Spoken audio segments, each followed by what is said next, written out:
Okay, it's 7:01 on Monday, May 4th, 2020. I'll call this meeting the City Council Committee of the Whole to order. Could the clerk please call the roll? Council members Brown, Here. Colebrook, Here. Hersey, Here. Jacobson, Here. Miller, Here. Roberts, Here. Wu, Here. Mayor Marlin. Here. Okay, first up is approval of the minutes from April 20th. Is there a motion to approve? Yeah, I'll make a motion to approve them. I'll second them. Moved by Dennis and seconded by Mary Alice. Any corrections? I didn't move it. I did Oh, not. Bill Colbrook did. Bill okay. did. Moved by Bill Colbrook and seconded by Mary Alice. Are there any corrections? Not all in favor, say aye. Aye. Any opposed? Okay, that motion carries. Are there any additions to the agenda? Seeing none, it's public input. Charlie, do you have some you want to read first? Yeah, there are quite a few here. Let me start with Scott Dossett. Well, let me start with Bishop King James and Reverend Dr. Underwood. They're continually concerned about the Dr. Ellis subdivision sewer problems. And next up is Scott Dossett.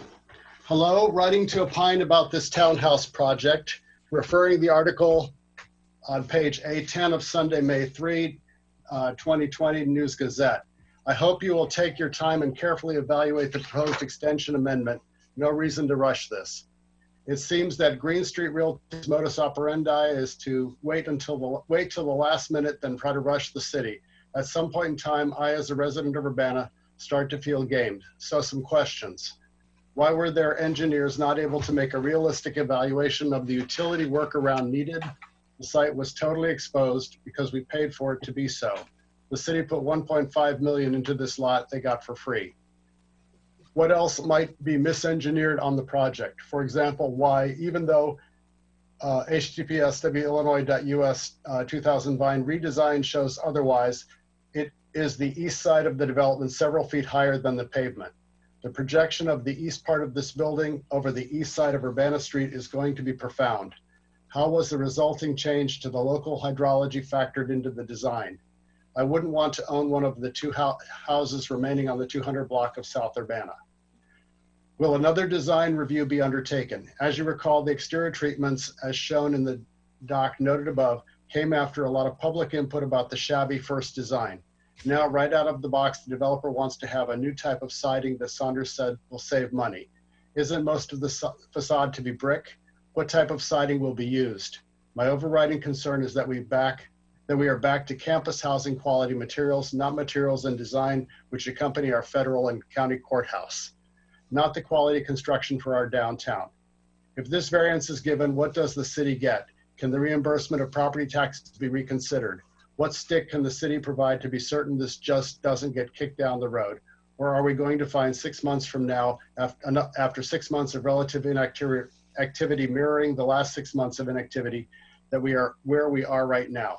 When do we stop leaning into the Green Street deal? Again, please don't rush this. Make Green Street bring new plans to council for the property and open them up to public comment. Thanks, Scott Dossett. Okay, scrolling up. Next is Karen Linder. I was disheartened and angry to witness the cops-like show that the Urbana police put on last week's city council meeting. It was horrifying to watch the way they portrayed Miss Lewis as a criminal for over an hour, even though it was the police officer who first approached her, then aggressively came at her to handcuff her. Her hands were always clearly visible, showing no weapons, and she had even turned to leave the scene before the officer began walking toward her. Not once during this show did the Urbana police address the issue of race, nor address the possibility that an officer had made a mistake. We cannot move beyond a racial judicial system until we have a police force willing to talk about the inherent racial bias within its department.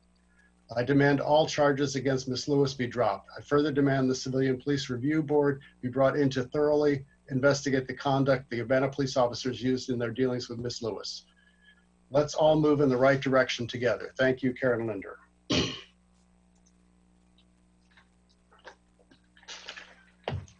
Next is Jeffrey Putney, who lives in Champaign. I write with regard to the UPD presentation to the City Council on April 27th. Upon watching the entire presentation and council meeting, I'm sad to say I believe the police chief used his public platform to obscure and erase a community member's experience of racialized police violence. He went to great lengths to gaslight the public and tell us how we should interpret what we were seeing in the videos. But what he failed to do, and what we should expect anyone charged with public well-being to do, is take the time to understand how the community viewed the incident. He should have listened to the concerns of the community and the victim and used his time in front of the council to show an understanding of the issues at hand. To highlight the disconnect, let me share some of what concerned me in those videos. In the videos, I heard the racist anger of the officer as he mocked the victim with her own vernacular before assaulting her. In the video, I heard the misogyny of an officer as he tells a woman who had just been punched and kneed that she needs to act like a lady. In the video, I heard an officer yell, "I will shoot you," and then I heard the first thing the victim said in response, "Do you have your body cam on?" A chilling reply that highlights a terrifying awareness, even in a moment of crisis, of how racialized police violence functions in our country. I also saw footage from the victim in jail, footage of an innocent woman used without her consent to help condemn her in the face of the public. But in the police chief's narrative, all of this and more was erased. I'm left with no choice but to believe he fundamentally does not understand these issues, and I would ask the mayor and city council to ask for his resignation. I would also like to address part of the city council's response to the police chief last week. I found the way in which domestic violence has been discussed with regard to this case very troubling.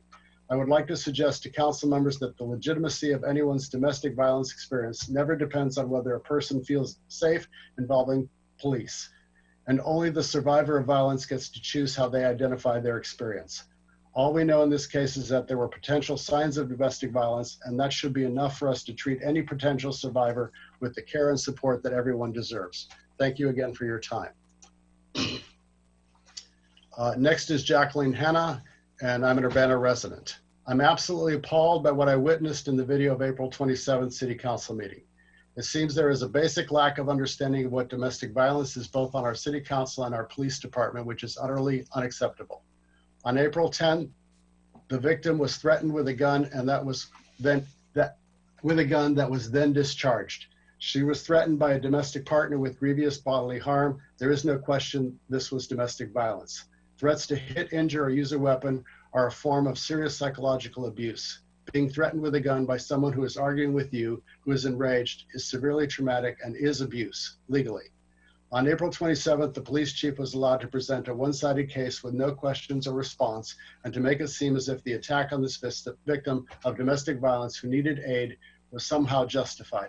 Conveniently, not only was no one allowed to ask questions or rebuttal, but also the fact that the victim was tased for questioning, not resisting, but questioning, being put in a cell with others demonstrably shows signs of disease when she was supposed to be quarantined for 14 days, a standard procedure to protect her and those around her for COVID-19, which can be a death sentence. The police's own body cam footage showed them mocking the victim in the jail, telling her she was beaten and arrested by them because she did not act like a lady. Let that sink in, because she did not act like a lady. A domestic violence victim looking for help was physically abused and beaten by police officers, tased for questioning a dangerous break with procedures that could put her life in jeopardy, and told she just acted like a lady. None of this would have happened to her. Our police chief has defended all of this. Our mayor has defended the actions of the police. Our state's attorney says she sees nothing at all wrong with what happened. So what these leaders are telling us is that this is business as usual in Urbana. This should not be business as usual in Urbana. This should never be business as usual in Urbana. All charges must be dropped against the victim immediately so that she may begin her healing process from this nightmare. But clearly that is not enough. If this is what our leaders deem acceptable, if this is their idea of business as usual, we need for our city to conduct a full independent investigation of this police misconduct and for the results to be shared publicly with all. And we must go further than that to make sure this is never again business as usual in Urbana.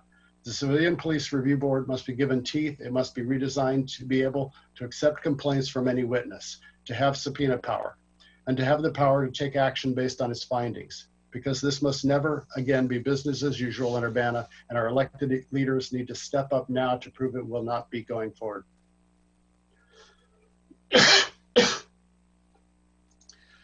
Okay, I've got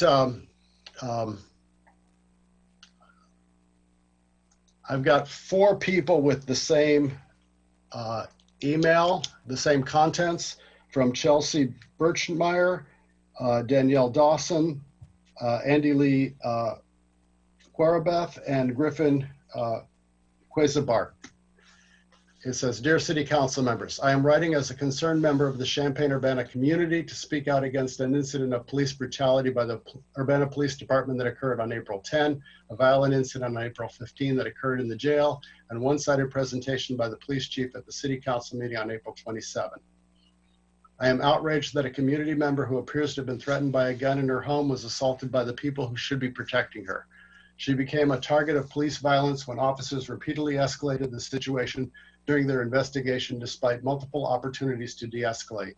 After she was arrested, officers of the jail victimized this community member further by using a taser against her while attempting to move her into a cell with people showing COVID-19 symptoms in non-compliance with the sheriff's policies. In the UPD's presentation to the City Council, they denied wrongdoing and erased the citizens' experience of traumatic violence at the hands of the police. In a city characterized by major racial disparities and arrests, these acts of disproportionate violence constitute acts of racial discrimination. In the body cam footage, the officers mocked the citizen and told her she was being attacked because she failed to behave like a lady. The police and some council members made comments indicating a failure to recognize research-based understanding of what constitutes domestic violence. This indicates that these were also acts of gender discrimination. Finally, these acts were a violation of human rights and, in the face of a pandemic, a violation of public health.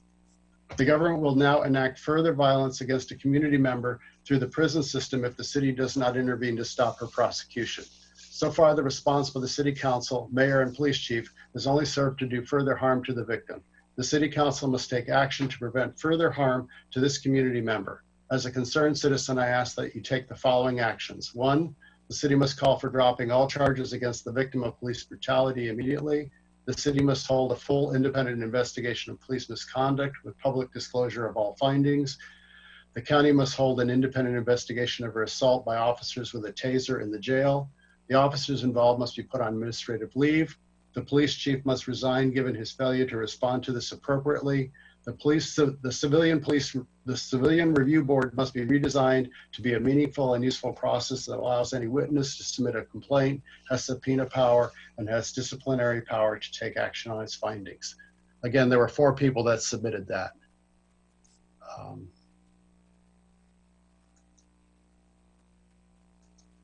Okay, Danny Otto of Urbana, Illinois, says, I was formerly a member of the Urbana Plan Commission. I have been in a position to review developers' pleas to modify requirements due to financial stress, but when pushed by the public and the Plan Commission, were able to revise their plans and meet city guidelines. I want to sign on to Scott Dossett's letter copied below as reflecting my own views on Green Street Realty's request for a modification of materials and timeline. I think this requires more information and a public hearing, which allows for citizen input. We got to grab a drink. If you want Ron Tester, somebody with to the Urbana City Council. In the weeks leading up to last Monday's special meeting, citizens of Urbana were told that we should refrain from judging events surrounding the Aaliyah Lewis case until all facts were in. Last week, more evidence was presented and none of it contradicted the 2 important facts we already knew.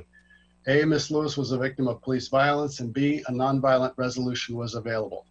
The Urbana City Council should reflect on its role in perpetuating this violence by asking a few important questions. Why did the Chief of Police narrate the proceedings? Isn't it all but certain that such a narration would present a version of the story that led to the exoneration of police officers? What training does the City Council have in evaluating evidence of potential police misconduct? Wouldn't any credible investigation include an expert third party with no links to the police or the state's attorney? Why was Ms. Lewis's version of events not part of the investigation?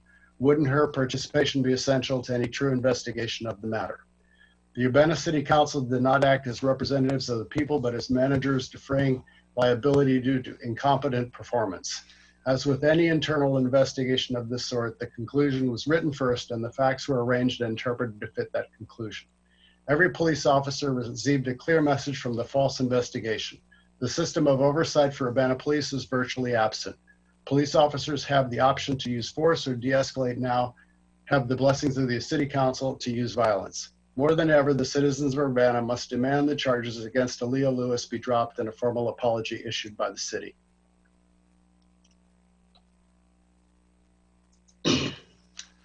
Maria Zoe, to the Urbana City Council and Urbana community. Please take action to protect the April 10th victim of police brutality from legal charges and to bring justice to the officers involved in her harm. Current national patterns of police violence against the African American community are unconscionable, and Urbana has a choice. Where will we stand when one of our own is brutalized by powerful men wearing uniforms? Will we continue national and historic patterns of police violence, affirming the right of those in power to harm those with whom they interact? Urbana can be different. Please act to break the trend of justifying police brutality at the expense of our most vulnerable citizens. Next is Elizabeth Simpson. To whom it may concern. I am writing as a conflict resolution professional who has been involved in de-escalation for 20 years, 8 of which were at Urbana Middle School. I've been involved directly and as an advisor in all sorts of fights and disputes involving police, citizens, students, guns, and other weapons, bullying among youth and among adults, which we call threats, coercion, and assault, and in all sorts of dynamics of sexism and racism. In my experience, one of the most difficult things to do is to get people to stop taking sides and instead to seek solutions that can only come from listening. I'm writing to you as council members because you are in the middle of a historic moment in which you have an opportunity to change a harmful pattern that has been alive and well in our community for decades, a pattern that has been researched and documented and ignored. I'm writing to let you know that your actions to date in response to the April 10 incident with UPD is sending a very clear message to all citizens, and particularly to African Americans, and specifically to Black children. The message you are sending says, the police will hurt you if they want to, regardless of what you do, or even whether or not you have actually done anything. And when they do, the press will cover for them, and the city council and mayor will not stand up for you. In fact, they will say the officer was right to take the actions that hurt you, and that it is right that you, not the officer, be charged with a crime. The message you are sending says that if we are in trouble, we should not call the police because it might mean that we or our neighbors will be attacked. It dictates that our primary reaction to the police will be fear, and that reacting in fear is also a reason to be attacked. You are saying that above all, you are not willing to listen or take your right-sized part in this community matter, and that we will face this threat alone. I know how hard it is to follow a path of dignity and ethics when things are complicated. I'm not asking you to take sides between anyone involved. I'm asking you to take your side, the side of our elected representatives, whose role it is to advocate for our well-being, not cover for those who hurt us. Be thoughtful, be caring, be a reasonable person who sees that this woman should not be charged with crimes when she was not the one to instigate a physical attack, but was sat on by 4 minutes by a man with an assault rifle. We are looking to you for visionary leadership. Please do not drag us through the mud any longer. I stand in waiting to applaud your courage.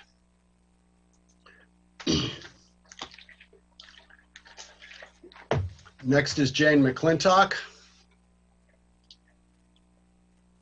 Dear council members and mayor, there are so many things I'm concerned about related to last week's city council meeting that it's difficult to know where to begin. I will start with a few questions I hope the city can look into and provide answers for.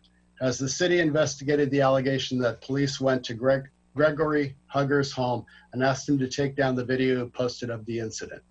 Why did police inform a council member that the sheriff's department did not use a taser on the victim while she was in jail? Based on the sheriff department's incident report, we know they tased her twice, the first time without verbal warnings in violation of their own policy.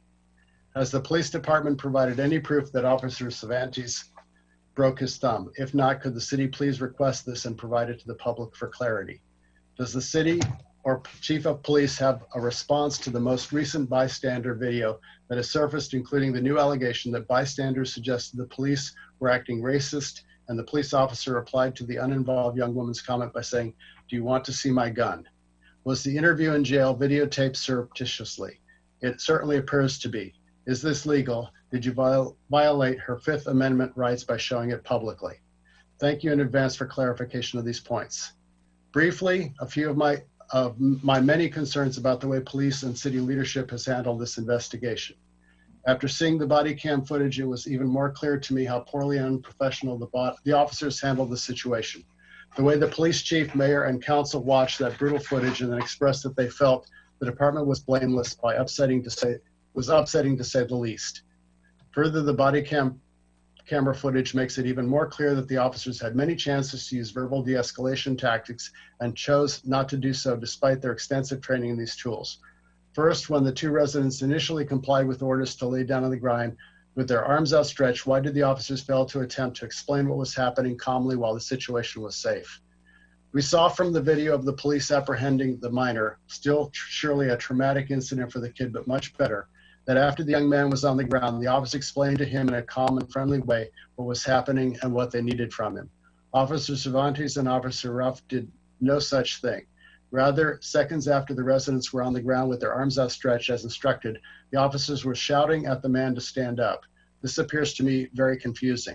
Also, as the male is walking toward them, they are repeatedly threatening to shoot him if he drops his arms. Why do they not react in the same manner to the woman if they believe she had a gun? As soon as she sat up to watch what was happening, why did Officer Cervantes neglect to ask her to lay back down on the ground if he believed that was the safe position for a suspect whom he believed to have a gun? This point seems particularly important because the use of force review hinges on the assertion that the officers reasonably believed that the woman had a gun. It is very hard for me to imagine that this could have been the case. If they were concerned that she had a weapon, why did Officer Cervantes not instruct her to remain in prone position on the ground with her arms outstretched? Why did he not order her to put her hands up as they had done to the man? Could he reasonably believe her to have a weapon and be an imminent threat when she was walking towards him with her hands outstretched? I could go on and detail every opportunity they had to do better and the shameful and dehumanizing nature of the meeting on the 27th, but I'm afraid I will go over time, and so I will simply detail those concerns more thoroughly in my forthcoming complaint to the Civilian Police Review Board. Thank you for your time. I hope you all have had a chance to consider the wrong that was done on the 27th and are currently doing everything in your power to remedy it. Okay. Next is Alan Axelrod. Good evening, Urbana City Council. I will say this 3 times. Systemic issues are normal, systemic issues are normal, and systemic issues are normal. Arguing that violence is in policy is necessary for avoiding liability through lawsuits, sure. The city doesn't want to be on the hook because one police officer audibly lost his temper. Who would want to be responsible for that? But why can't the city commit to do better? What you don't say speaks loudly too. We have residents who are struggling with rent. On top of that, we have folks who are being coerced by rental companies to accept fees that violate Urbana City Code. And we have people doing the work of the city actually investigating the incident instead of saying that because another agency said that what happened was normal, that it wasn't an issue. Demand more of your colleagues and yourself. That's the only way that we do better than having normal systemic issues, normal forms of oppression, and normal forms of trauma exploitative policing. Sincerely, Alan. Next is Benjamin Stone. Fellow citizens of Urbana, what a depressing farce the police presentation on their assault of Alea Lewis was. While we knew that it would be, it was still disheartening and offensive to hear them using words like juvenile suspect to describe the innocent boy they first traumatized, a child who only matches the brief description the police were given inasmuch as he is Black. They later have the audacity to use him as a good example. What example is that? That even if the police are making a mistake, you do exactly what they say before they leave you behind with an empty sorry about that, or else they might smack you around too. I should probably mention how convenient it is that the police didn't use bystander camera footage, that what they described as starting with soft hand restraint literally means as she approached, an officer grabbed her by the arm without warning.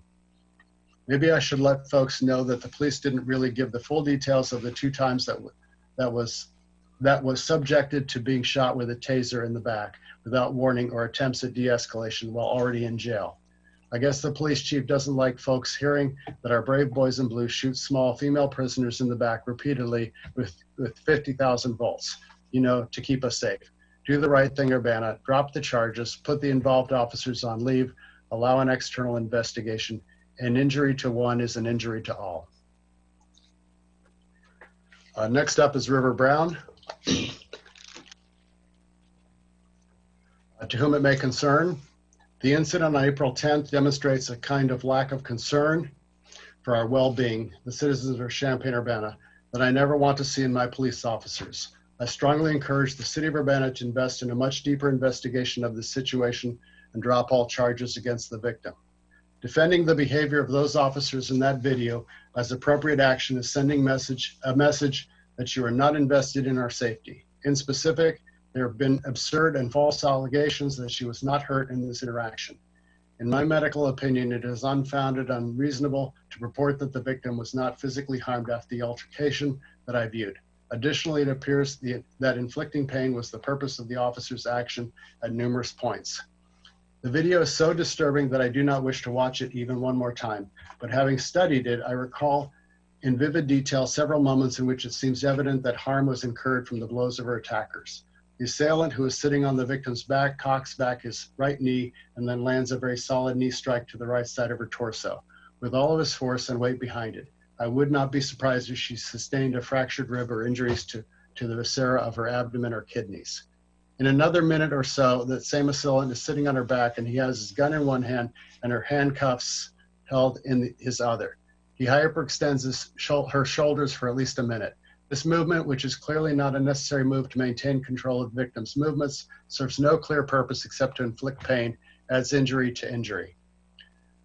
That officers' choices increase the risk that the victim would leave the scene with an injury, regardless of whether it was intentional or negligence. And if unintentional,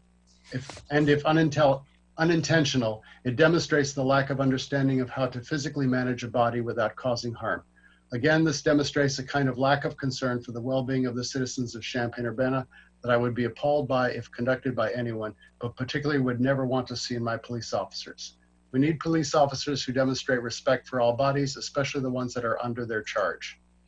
This incident is couched in a multitude of intersecting issues. We're in the middle of a pandemic. Everybody is stuck at home. Domestic disturbances will only increase the longer we are all cooped up. That is what epidemiologists are expecting. We need officers who are well-trained in de-escalation techniques. I want to know if you would show this video to new recruits and to the media as an example of appropriate response to the call that they received. Is this the model of what we can expect from those charged with protecting us? Is this the model of what we can expect from our representatives who are supposed to look out for our well-being? Thank you.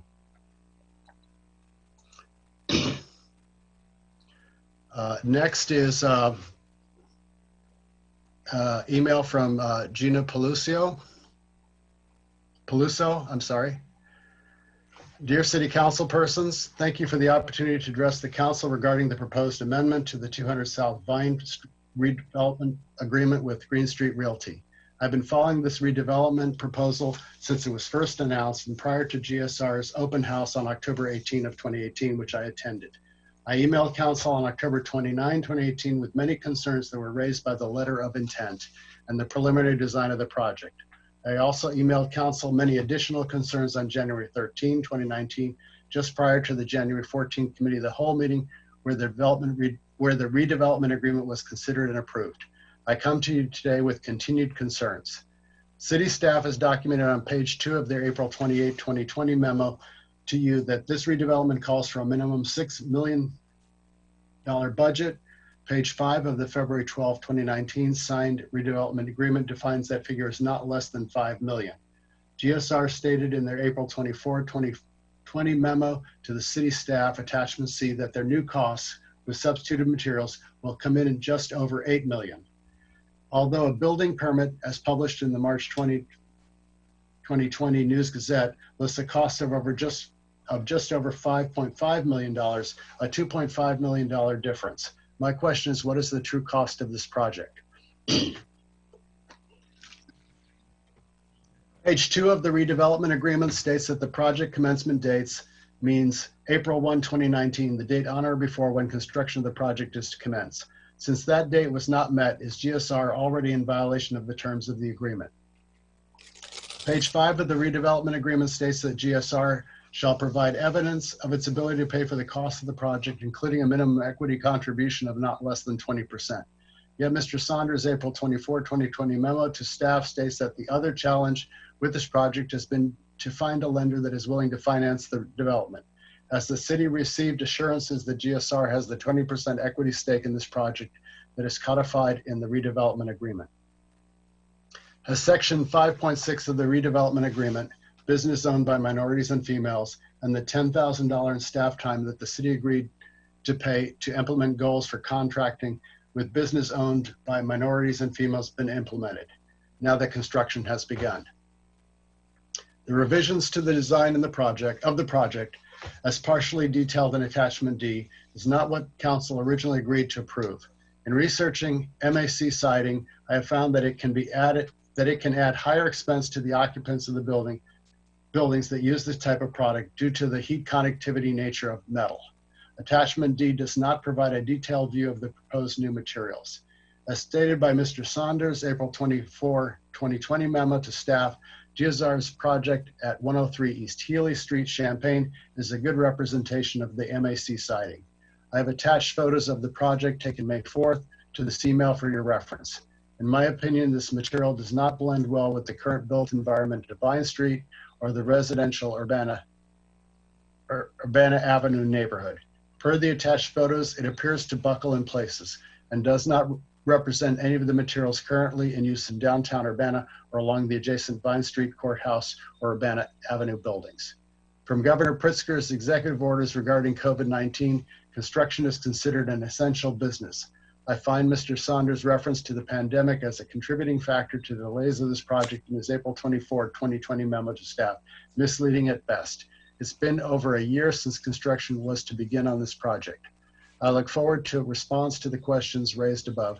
Thanks again for your time and the work you all put in for the residents of Urbana. And the last one I have is from Naja Robot. I am writing to comment on last week's heavily biased presentation by police chief in regards to their assault on a young Black woman. I wish I could say I was surprised that our police officers sworn to protect and serve told the woman to act like a lady while assaulting her.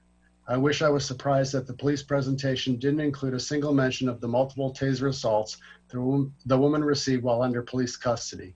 Was she being unladylike again? I suppose we'll never know, since the mayor and city council seem committed to sweeping this incident under the rug like so many cases of police violence. I ask that the council moves to drop all charges against this woman, that a full independent investigation of police misconduct is held, that the officers involved in this violence are put on leave, that training and education regarding racial violence and violence against women are implemented for all police officers. I also want to hear from council, the mayor, or the police chief why a taser was used in prison against this woman. That's all that I have. Okay, thanks, Charlie. Charlie. We do have one person with their hand up. If you want to speak and you haven't had your input read already, you should be able to click on participants at the bottom, get a participant list, and then raise your hand. So first I have Tracy Chong. Let's see if I can unmute. Did that work? Hi, can you hear me? Yep, thank you. Okay. Hi, my name is Tracy Chong from Urbana. I've been hearing about the Urbana Civilian Police Review Board, CPRB, being brought up several times in the context of the police assault against Aaliyah Lewis. I personally have been through the police complaint process and follow CPRB meetings and the appeal process very closely. My concern is that the CPRB has shown to be basically useless at this point, and I want City Council and members of the concerned public to know of the deficiencies of the board, especially moving forward in the Lewis case. CPRB is supposed to have regular quarterly meetings. However, in 2018, they canceled one meeting and had their last meeting of the year in October. In 2019, the first 3 meetings of the year were canceled, so the next meeting was held in July, meaning that there was a 9-month span where CPRB did not meet. This year, they've met twice, one being a special appeals meeting. They've canceled their April meeting, and they have also no future set dates. During these meetings, there are almost always board members absent. For example, people like the ex-chair Grace Mitchell, Urbana Human Relations Officer Vasilia Clark. These guys don't even bother to make the meetings that are already so rarely held. The scope of CPRB review has also been very diluted over the past few years. For example, when the taser policy was first established, CPRB was to review every incident where an officer displays a taser. However, in the 2019 meetings, CPRB voted to only review incidents where a taser was discharged. This was mostly because the board members deemed it a waste of time, and also because of Lieutenant Richard Searle's constant complaining at every meeting that it took too long about the time that it takes for him to redact video footage. In the past, board members have had access to all complaints and could independently review each complaint. In the past years though, city staff has stopped this practice and board members no longer have access to all complaints made by citizens. Now they only see a case when a citizen is unhappy with the police investigation of their complaint against the police and initiate an appeals process. More importantly, the board has not been busy reviewing the appeals. And in the past 5 years, the board has only seen 3 appeal cases because of all the hurdles the city and police department has put up, as it makes it difficult for citizens to appeal. In the last city council meeting, Mayor Marlin mentioned that the CPRB is an appeals board, therefore would not investigate or review complaints by citizens. This is not true. According to Urbana City Ordinance, all complaints shall be submitted to CPRB within 7 working days of the filing date. In addition, CPRB should maintain a registry of complaints. The ordinance also states that CPRB collect data and provide an annual report, which shall be made public. So the ordinance clearly states that CPRB should have access to all complaints, and this process has been stopped by the city. Is this an effort by the city and Mayor Marlin to remove power from CPRB? How can citizens trust the city and the board to have oversight over the Urbana Police Department? Is the city taking away the only form of independent review of the Urbana Police Department? Speaking of independent review, maybe Mayor Marlin and City Council member Dennis Roberts have a very disturbing idea of what an independent review is. How dare you guys call a review by the state's attorney Julia Reeds of the police officers involved in the Lewis case an independent review? Do you guys not see the conflict of interest? That is shameful and deceitful. Finally, regarding the city's response and seeing the police treatment of the initial juvenile suspect and their brutality against Ms. Lewis, the message is very clear. It is a chilling threat from the Urbana Police Department to all citizens, that if citizens comply with whatever the police command, they will only be mildly abused.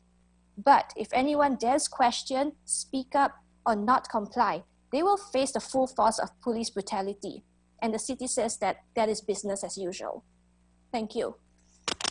Thank you. I have one more hand raised from the public, and then we'll go to a couple of council members. Linda, oops. Can you hear me? Now, try now. Okay. Hello? Okay, good, thanks. Okay.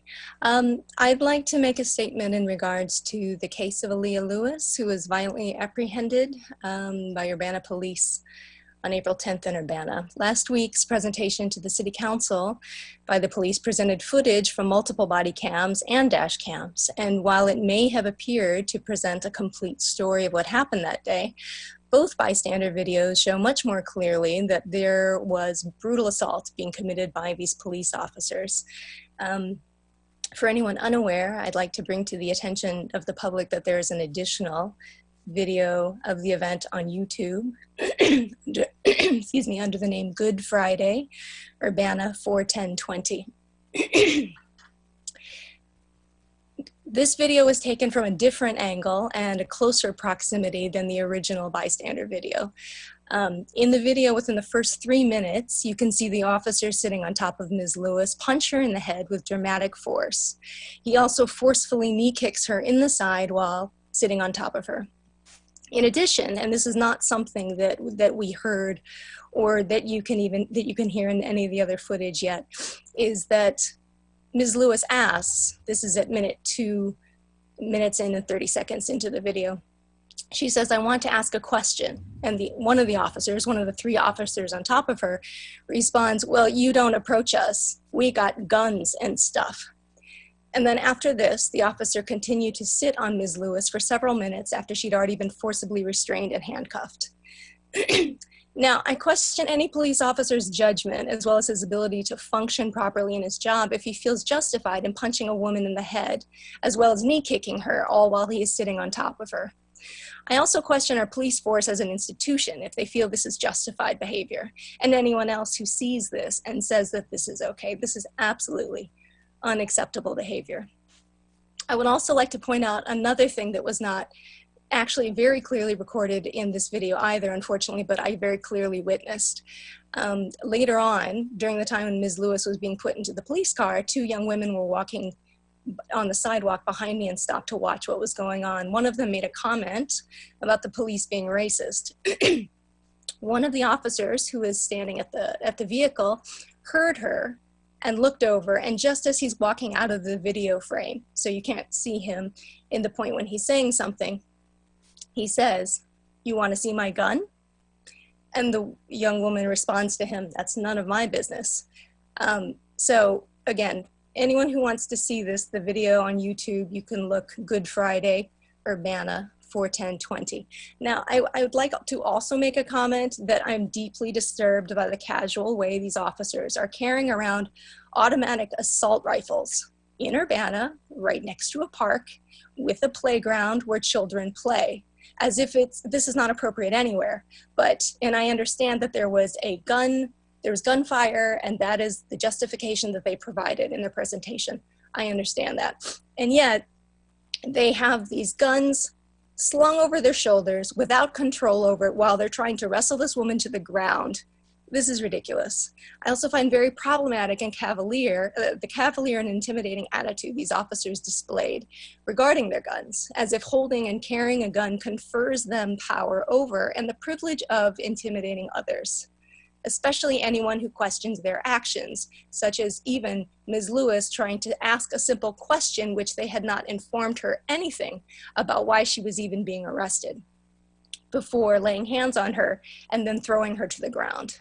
This is not what police officers are meant to be. Their mandated role and responsibility is to uphold peace in our communities. And if they are incapable of doing that, it is up to our elected officials, our city council, our mayor, in partnership with the community to ensure that they do so. Together, I hope that we have the courage to create peace in our community, starting with our officers of the peace and holding them accountable for excessive force, which is also called violence and brutality. In addition, I'm also calling for all legal charges against Aaliyah Lewis to be dropped, and that any financial charges levied against her related to this arrest be dropped if outstanding, or if already paid, be refunded. Thank you for your time and consideration. Thank you, Linda. And for the minutes, could we have your last name? Sure, Kwan. Kwan. Okay, thank you. We have a couple council members with their hands up. If you want to make a brief statement, I guess, Charisse. Bill, I think Danielle Chenoweth has her hand up as well. Okay, the council members were first, but we could go to more public input. Want to do that first? Go ahead. Okay. Danielle? Thank you. Mm-hmm. My name is Danielle Chenoweth. I live at 412 West Illinois Street in Urbana. Regarding the Good Friday incident, I'm extremely concerned with the manner in which the city has communicated with the public, conducted this investigation, and shared the results. I have 4 points. In defending the specific action of 2 Urbana officers who chose to physically engage with an escalated subject, causing harm to themselves and her, city leaders have continuously referred to other incidents of gun violence in the community. Those incidents have nothing to do with this case. They are not linked by people or affiliation. But by repeating unrelated events, the city appears to attempt to justify egregious violations of a person's civil and human rights in the name of general public safety. Such violations have shown time and again to make us less safe, residents less likely to call 911, less trustful, and more likely to view police actions as a affront to their dignity. Here are the facts of this case. The woman who was thrown to the ground, punched, kneed, forced face down with a rifle in her back, the one who had her arms stretched beyond safe limits, who had a bag put over her head, who was shackled at the ankles by police, and then laser tased in the jail. She did not have a gun. She never had a gun. She has no record of touching or using a gun. She is not part of any gang or group linked to other incidents of gun violence in our community. She is clearly wearing pajama pants with no place to conceal a gun, and her hands are visible in the video. If anything, she may have been a victim of a gun threat that day. And I consider it unacceptable to justify police beating of a young Black woman because of a pattern of gun violence in her neighborhood. So I would respectfully ask you to stop linking those events. Second, a genuine and fair investigation looks at all sides of the situation. This was a hasty investigation that appeared from the beginning to be a rush to justify an incident of police brutality caught on camera. We are told she was not injured when we saw impact, heard screaming, and the victim was not taken to the ER to be assessed. We were told she was not a victim of domestic violence, and yet her apartment had furniture overturned. Please have your officers and city officials 40-hour trained in domestic violence. Her voice of protest was literally drowned out in the presentation by the chief, justifying the physical violence against her. 3, I'm extremely concerned about allegation that Urbana police officers visited the home of the Facebook poster and pressured him to take down the video. City leaders must investigate this allegation immediately, as it is counter to your statements of transparency. 4, the presentation at last week's meeting appeared to violate the defendant's right to a fair trial with representation. You presented evidence against her without allowing her the ability to represent herself or have representation. Did you ask her attorney's permission to show this information? I believe you may have contaminated the jury pool in Champaign County. 2, you violate her Fifth Amendment right to remain silent. The video in jail starts under the table between the officer's legs, a sign it was done without her consent, in secret. Her attorney should have had the right to reject this evidence being shown. You have violated that right. 3, and I consider this the most egregious, you violated her right to privacy, as you have now shown on public TV close-up images of her body being brutalized, including a close-up of her buttocks. You did not consider that she had parents, relatives, friends, co-workers. I ask you, if she was your family member, your friend, if she was my kid, if she was white, would you have displayed this embarrassing material in a highly public way? Thank you for your time. Thank you. Emily Rodriguez.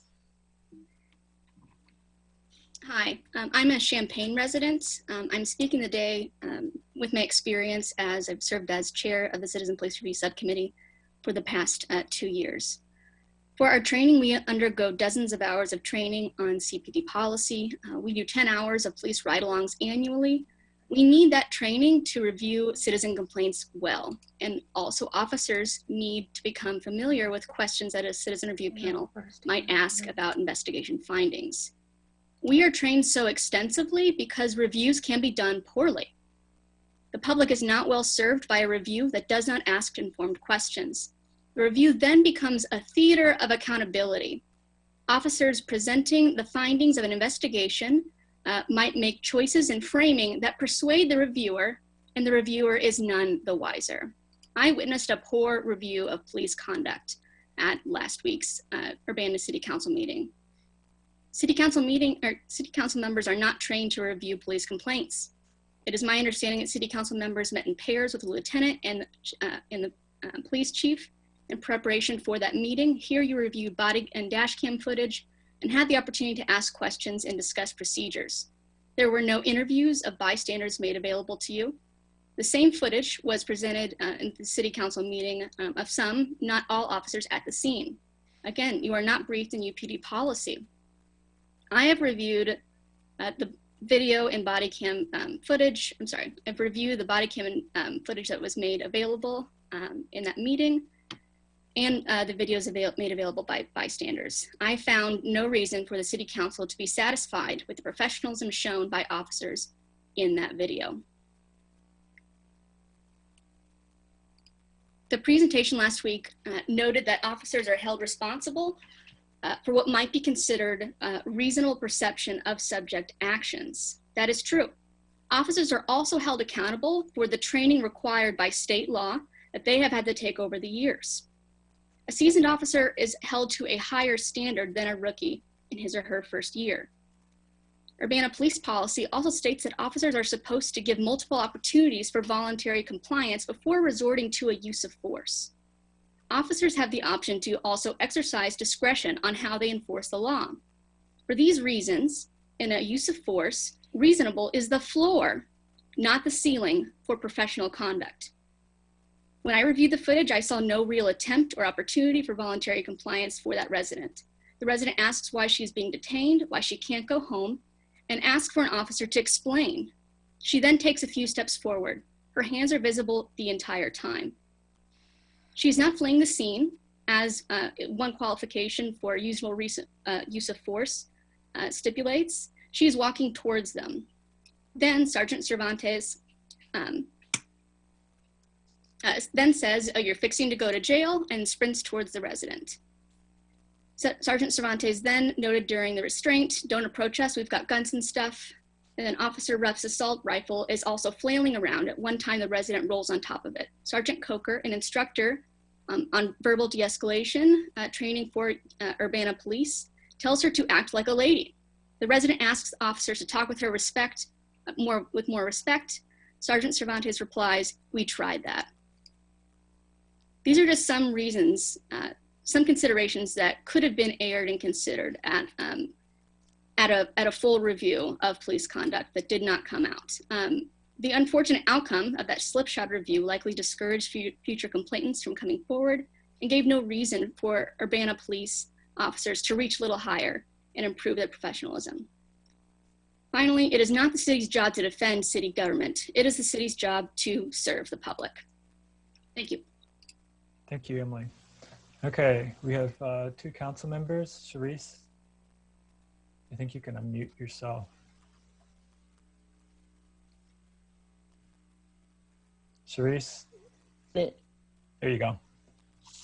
I just wanted to say that I had a phone call from a concerned citizen just before the meeting, and she was concerned that the police were not wearing, she observed or witnessed a stop by Urbana police on Saturday, and they were not wearing their mask during the stop. So I just want to encourage and to say basically that our policemen, I mean, I know you're under a lot of pressure doing all this, but we also need to remember that the wearing of your mask is not just for your safety, but it is also for the safety of the people that you come in contact with. And we need to remember that. In addition, I do want to comment on a lot of the public statements that we have been getting regarding the Aaliyah Lewis issue. And one of those things is,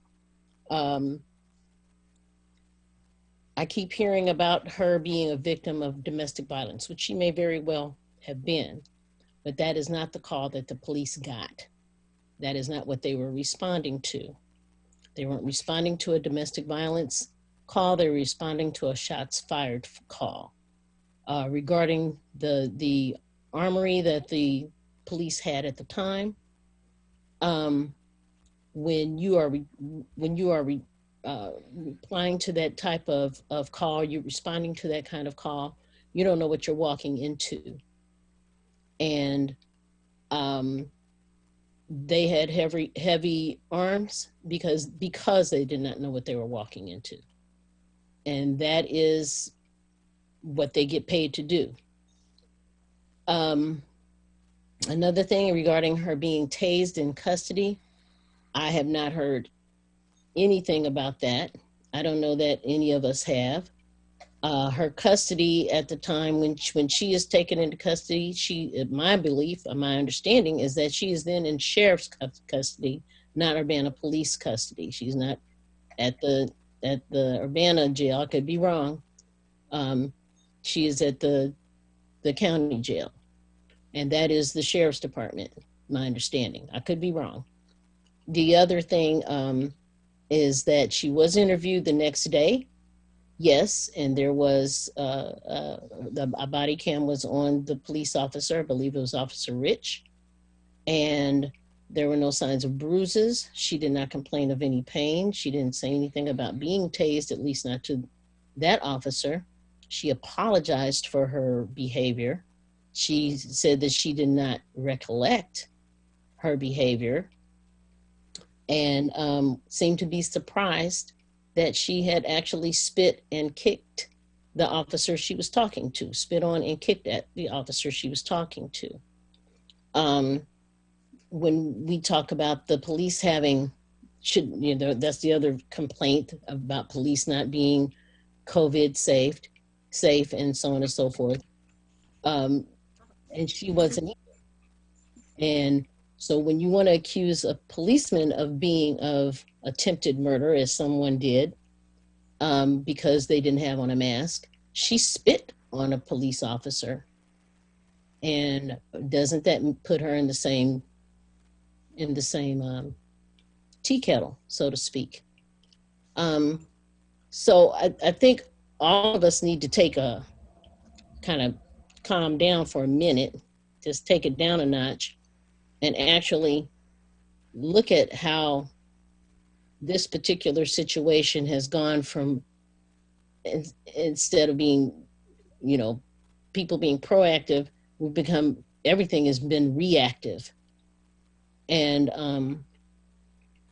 it bothers me that we are not dialoguing. I get emails, and I'm sure my fellow council members are getting emails of everybody talking at us and telling us their demands regarding things that we actually have no power to do anything about. That goes to the state's attorney's office. The one person that would have had more power to do anything about it is Aaliyah Lewis herself. We would not be having these discussions had she only complied. And I'm sorry to say that, but that is how it is when you deal with police. As a Black woman, and since everyone wants to bring up the Blackness of her, as a Black woman having lived in Los Angeles County for 30 years, having been brought up, raised, and graduating from Urbana High here, I understand what that means. And having a degree in African American studies and actually studied what kind of issues we have from the Black community regarding law enforcement nationwide, not just in Urbana, I understand that. The other thing I also understand is mutual respect. And I also understand that you have to live through a particular situation in order to even get through it. One of those ways to do that, a lot of times, is to do what the police ask you to do. Nothing happened to the gentleman that was arrested for carrying a gun.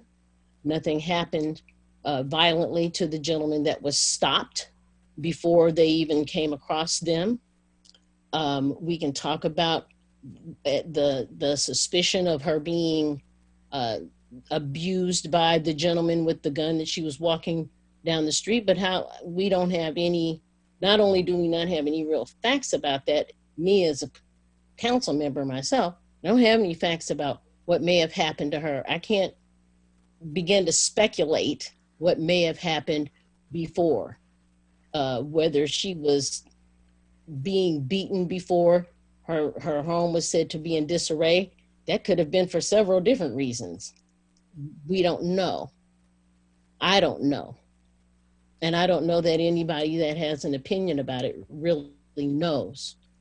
So I think we need to tap down it's getting to a point where, you know, to me, we're blaming, we're just playing a blame game. And I don't want, I like facts. I like to have both sides of the story.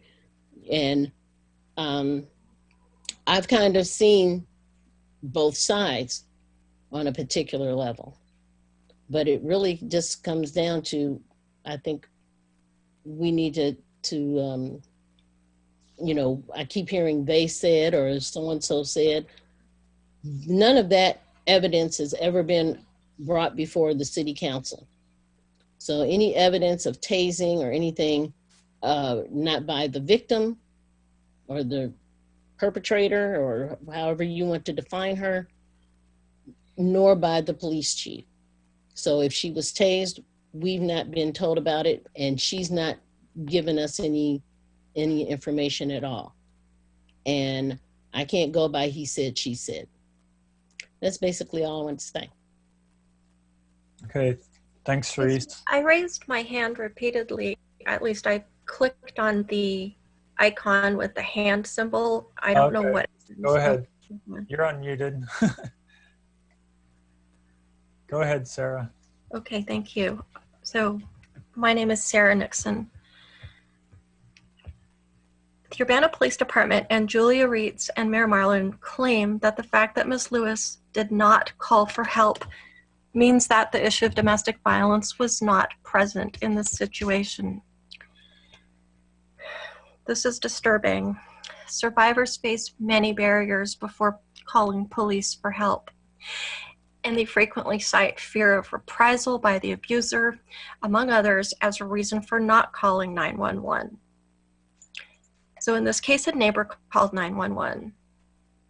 This means the dispatcher never even had a chance to find out before the officers arrived on the scene whether or not this was a domestic violence situation. The focus and priority was the gun violence, but another priority always must be attending to victims who are close to the gun violence, and critically so in cases where a domestic partner is on the scene. That response needs to be automatic, and I am appalled it is not your standard protocol. The fact that a victim does not call the police is never a sign that there is no domestic violence. Here are flags that are signs of domestic violence. The incident report confirms evidence of a violent struggle in the apartment prior to Mr. Busby discharging his gun. Miss Lewis, the victim, was in a state of great distress. Miss Lewis, the victim, may have turned to self-medication, reportedly taking something for anxiety. Miss Lewis, the victim, may have showed trouble following simple orders, especially those that were issued by screaming men wielding weapons and repeatedly telling her they are going to shoot her. Also, here are some flags that told you you were dealing with a normal human being. The victim, Miss Lewis, reacted aggressively when she was attacked. The victim, Miss Lewis, fought back when you initiated violence upon her.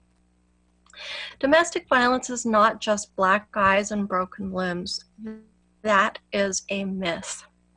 In Miss Lewis's case, domestic violence included the threat of gun violence to her person, the willful exposure to life-threatening situations, as well as the exposure to the threat of police brutality and wrongful arrest. The perpetrator had a gun, she did not. He exposed her to gun violence, he exposed her to the risk of arrest, he exposed her to the risk of police violence. All of these things are domestic violence. Finally, and most glaringly, Miss Lewis had been placed at huge risk for gun violence to her person, to the risk of homicide. According to Bureau of Justice statistics, Black women are 35% more likely to be victimized by domestic violence than white women, and 4 times more likely than white women to be killed by boyfriend or girlfriend. National homicide data confirms that firearms are the most common method used to kill Black women. So I think we critically need to ask, what does domestic violence-informed policing in our community look like? It does not look like what the Urbana Police Department is currently practicing. What does trauma-informed policing look like? It does not look like what the UPD is practicing, and this is why victims don't come forward. The Urbana Police Department attitude that abuse of women is acceptable and to be ignored is all too familiar. My own repeated pleas for help were systematically minimized, ridiculed, and discounted by the very city employees who were charged to protect me and my daughter. You chose instead to protect and shield our abuser. So I know the Urbana Police Department to be an agency that turns a blind eye to domestic violence and child abuse. Is it any wonder that victims, more largely, have a strong reluctance to turning to law enforcement for help? If we look to larger data, research on law enforcement responses to partner abuse with almost 700 survivors conducted by the National Domestic Violence Hotline concluded that women do not call police due to many barriers, including fear that doing so will make things worse, fear that the offender will only get a slap on the wrist, or fearing that the police will not believe them or will do nothing. This is what those who work in the domestic violence field hear every day. And it contributes to the Black community's silence on domestic violence.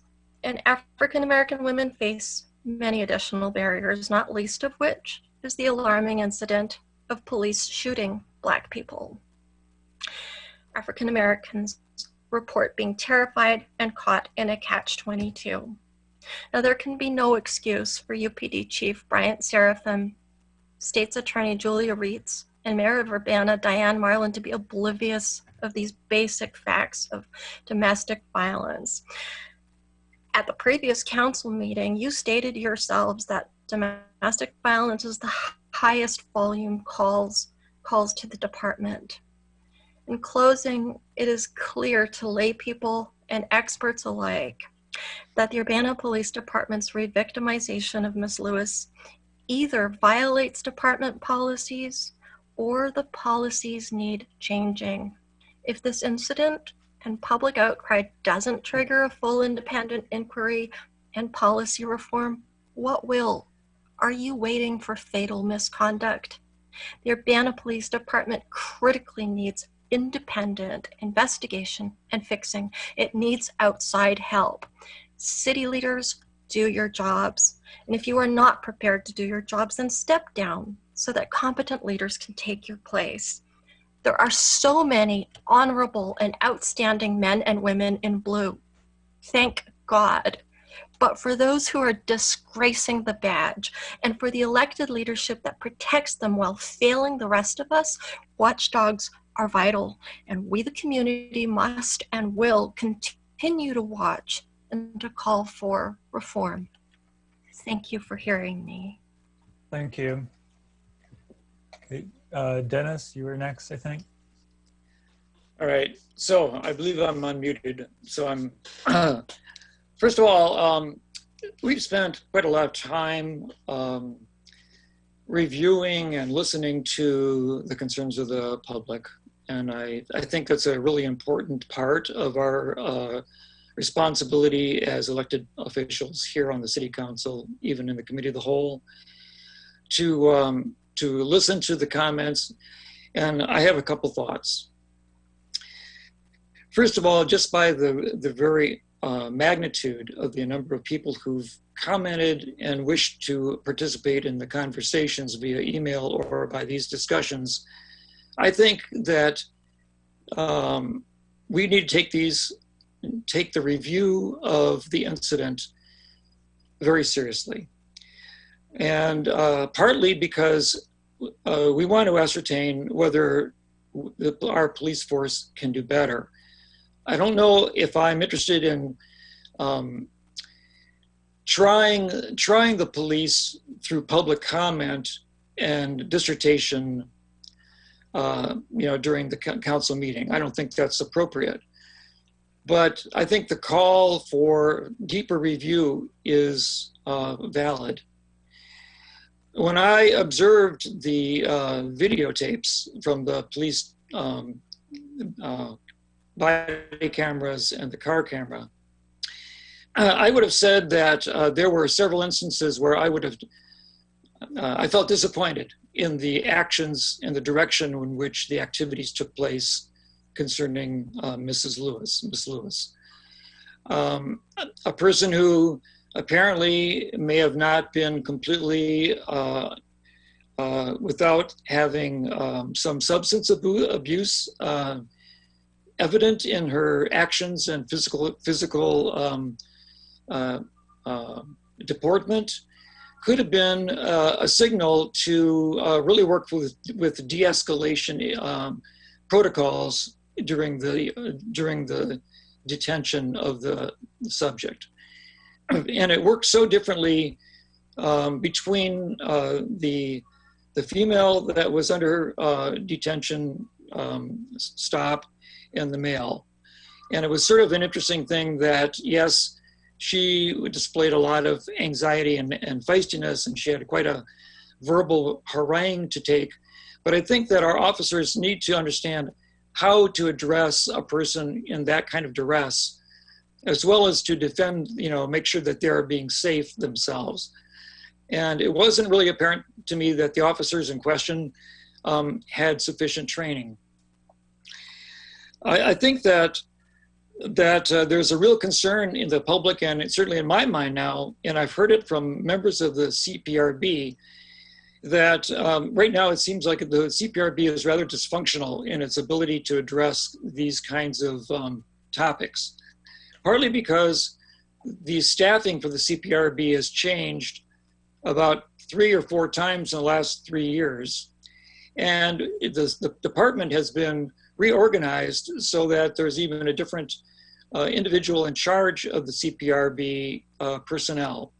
And I think that disruption in the activity of the CPRB has not been good or wise. I guess it's been unfortunate. I think that the CPR should be meeting. I think the CPR should be reviewing different kinds of events. And I understand from the CPRV members that there have been reviews, for example, of taser display and taser use, which have not been reported for 3 years, when this is supposed to be a report that comes out at least once a year, if not biannually. So the city staff itself needs to bucket up and get these reports out so that the CPRB can evaluate the use of tasers, if any. Now, understand that there's been very little taser use, and that might be a moot point perhaps, but it's important for the CPRB to know that, to get the reports, and the city council is expecting reports on an annual basis at least, and we have not had one in several years. Secondly, the reports, the staffing of the CPRB, I've said is very important to the community. I think that they need to have the full staffing to support them, and I'd like to ask that our mayor, Diane Marlin, take a more proactive role in listening to the community's concerns. And I would suggest that we put the officers who were involved in this on a 3-week required leave, and before they come back, they have a review of both de-escalation procedures and also the use of force techniques on suspects where it is unknown whether there are any direct threat to the physical form of the policeman. And I would agree that when 3 grown officers are sitting on one woman, no matter how strongly she's disagreeing with you, there needs to be fewer guns being held by the officers whenever possible. And also there needs to be more discussion, more talking, more focusing the individual before punching or nicking or kneeing takes place. And I don't know if that was possible in this case, but it certainly is a concern of the community. And I would like to have the mayor take a more active role in setting up maybe a deeper review or more or if it's possible, I would really suggest that Ms. Lewis file a complaint if she was interested in doing so, and so that the CPRB can have a chance in reviewing this this incident. I think I'm just responding to what I hear is a lot of cogent comment and concerns from what people who I really value for their opinion and are expressing a desire to see an improvement, perhaps in training techniques or review for certain officers in how to appropriately handle these very delicate and significant experiences which people are undergoing. So that's what I want to say. Okay, thank you. Jared, you have your hand up? Oh, I didn't know we were going to be making council comments on this issue tonight, or I would have prepared something. But apparently Charisse and Dennis were both in on this. So I would just want to say one thing. I know there were a couple people who made public comments tonight who did not also email the council. And I would highly recommend, if you guys are still here, or if folks are listening to this meeting who know the folks who made those comments, to encourage them to email them to us so that we can see them that way as well and have that record. I don't have a ton to say on this right now, just because I am very, very upset by what Charisse had to say about this, and I'm not in an emotional state to make a comment about it, so I'm going to refrain from doing so. But I want people who are listening to understand that Charisse does not in any way speak for the entire council, nor for everyone who is here. Those are her comments and her opinions about what happened, and I vehemently disagree with a number of them. But we're not going to get in. I'm not going to get into that tonight. There was another forum that's appropriate for that. And speaking of which, Jane McClintock did email us while we were having this conversation with the FOIA request that has the report from the sheriff's office about the tasering that happened to Ms. Lewis in the jail. So we do have that if anybody wants a copy of it who didn't have it already. And she also mentioned something that I think would be extremely useful, which is to have a forum on this topic, even if not necessarily directly related to Mrs. Lewis incident. But I think that a lot of what we were talking about extends beyond just the, technical principles of, you did A, so B happened to you. It extends beyond that to say things like disagreeing with the police is a good enough reason for them to lay their hands on you and do whatever they want. And I couldn't disagree with that more. That's, I can't remember exactly how long it was between when the officers start issuing commands to Ms. Lewis and the gentleman who was with her, and the moment that Sergeant Cervantes puts his hand on Alea Lewis's arm, and the whole thing goes downhill. But it was not long. It was maybe a minute and a half. And if disagreeing with the police for a minute and a half is warrant enough for what happened to her to happen to her, then there's a problem with how we're looking at this. I'm going to keep going if I do, and I would like to reserve commenting on this for appropriate time. We need to put this on the agenda to have a conversation about this.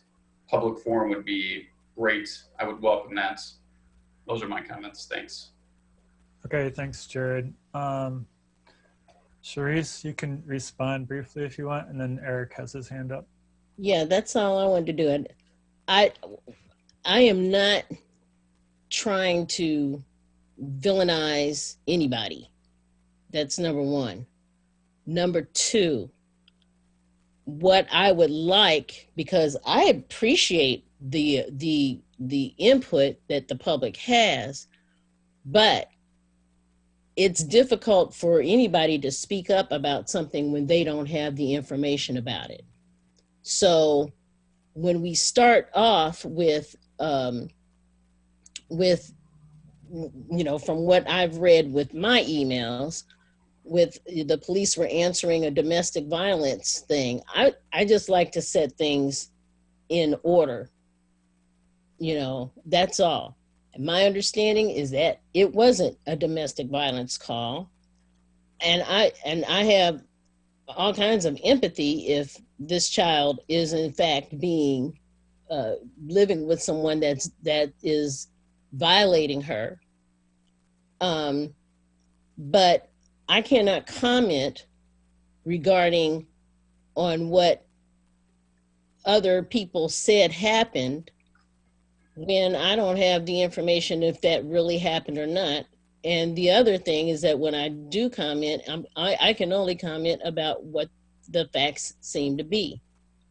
And the facts seem to be that they were out on not on a domestic violence call, but on a shots fired call.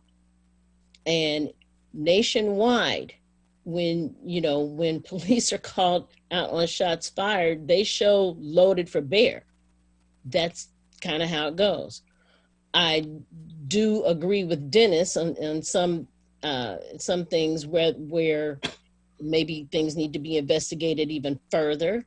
I agree with you, Jared, regarding us actually having a public forum. And I thank Ms. McClintock for also emailing me regarding the information regarding a taser. But that is not something that we had at least I didn't, maybe you did.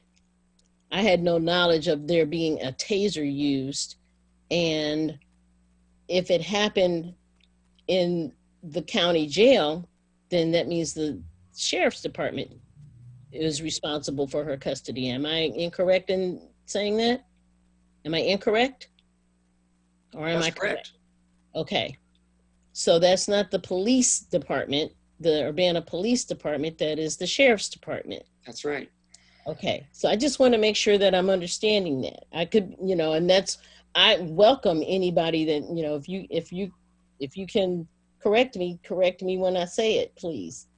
So I just don't want everything getting so wrapped up in emotion that we fail to see a solution or that we fail to see a resolution. And I get a lot of emotional emails. And what I don't want is that we stop having any kind of dialogue because of he said, she said, and they said. And I keep asking, who is they when I'm reading these emails? I heard, or you saw something. We all look at particular situations from the prism of our own experience. And I can totally respect, other people's opinions or other people's perspectives without having to call them out of their name or say anything mean about them. And I would hope that that person would be able to do the same with me. And if you see something different, by all means, educate me. I'm open to it. That's all I'm saying. Thanks, Reese. Eric, and then Bill. I do feel an obligation to make a statement about this, but I also feel an obligation to sort things out and prepare a statement. Which delineates what I believe to be the facts of the case and how I believe those facts are relevant to how this should be resolved, or how the resolution of it should continue, because I think the discussion does suggest that there's some further process perhaps that needs to go on. I'm concerned about Miss Lewis, perhaps from a different perspective from other people.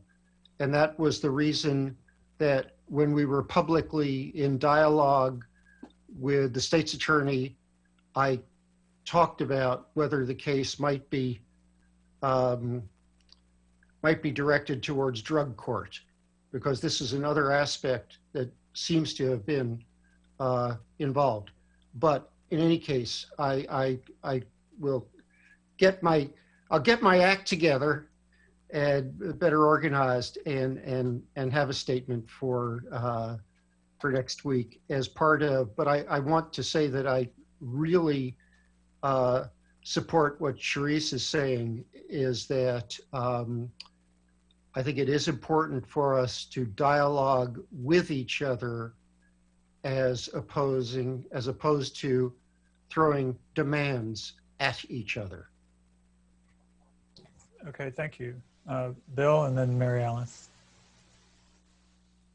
Well, I too did not have any prepared statements for tonight, but I did scratch out a few thoughts here on a piece of paper, just because I think it's time for me to kind of speak up and make my views and feelings known as well. I do appreciate everybody's, the citizens of Champaign-Urbana and the surrounding community for weighing in on an issue that that is very dear to them. It concerns them in a very deep manner. I appreciate the comments from the council members so far. I do appreciate Chief Seraphin's presentation last week. I believe he went very deliberately, step by step, in an attempt to show from an officer's perspective the facts presented to them at the time, sort of what they were thinking, their training, and why they acted the way they did. As a member of the City Council, I believe I occupy a very unique perspective that I've been an active law enforcement officer for my entire adult life, 34 years and counting. I've been to gun calls. I have been to shots fired calls. I have fought with citizens. I have fought with citizens that were influenced by drugs, that were drunk, that did not want criminal activity exposed, that did not want to go to prison or to jail. And unfortunately, I fought with women before as well. I have been in incidents where I didn't know what the next 5 seconds was going to be, or the next 5 minutes was going to be. I have had, and I still do hold, a responsibility to ensure the safety of my community. The Urbana Police Department is guided by the facts, by the law, by department policy, and by their training. The state's attorney's office is guided by the law and the Constitution, as we all are. I believe that a lot of people are making comments, and I believe this is more towards the public, based on assumptions, based on maybe self-generated facts, perhaps based on emotions. And I agree wholeheartedly with Councilwoman Hersey. We need to talk to one another, not at one another. I believe this further dialogue is warranted, but I don't believe that council, of the whole or city council meeting is perhaps the best place for that. There is venues, whether it be internal for the Urbana Police Department and the state's attorney's office to review the facts. But I believe this situation begs for a larger conversation with the community, where once again we can talk to one another, not at one another, and when emotions perhaps are a little bit lower. That's all I've got to say tonight. Thanks. Okay, great. Thanks. Mary Alice. I just want to say one quick thing, which is that the public, the city government, everybody has been thinking very hard, reviewing lots of information, watching lots of videos. I think at this point, the best direction would be to have an independent investigation, to allow somebody who's not part of the entire situation, be able to look at it from a different perspective. So I just asked my fellow committee members and the mayor to strongly consider independent review. That's it. Okay, thank you all, and thank the public. I wanted to thank the public for all the thoughtful messages you've brought us tonight, either during the Zoom meeting or in email. So we'll move on to the agenda. The next item is staff report.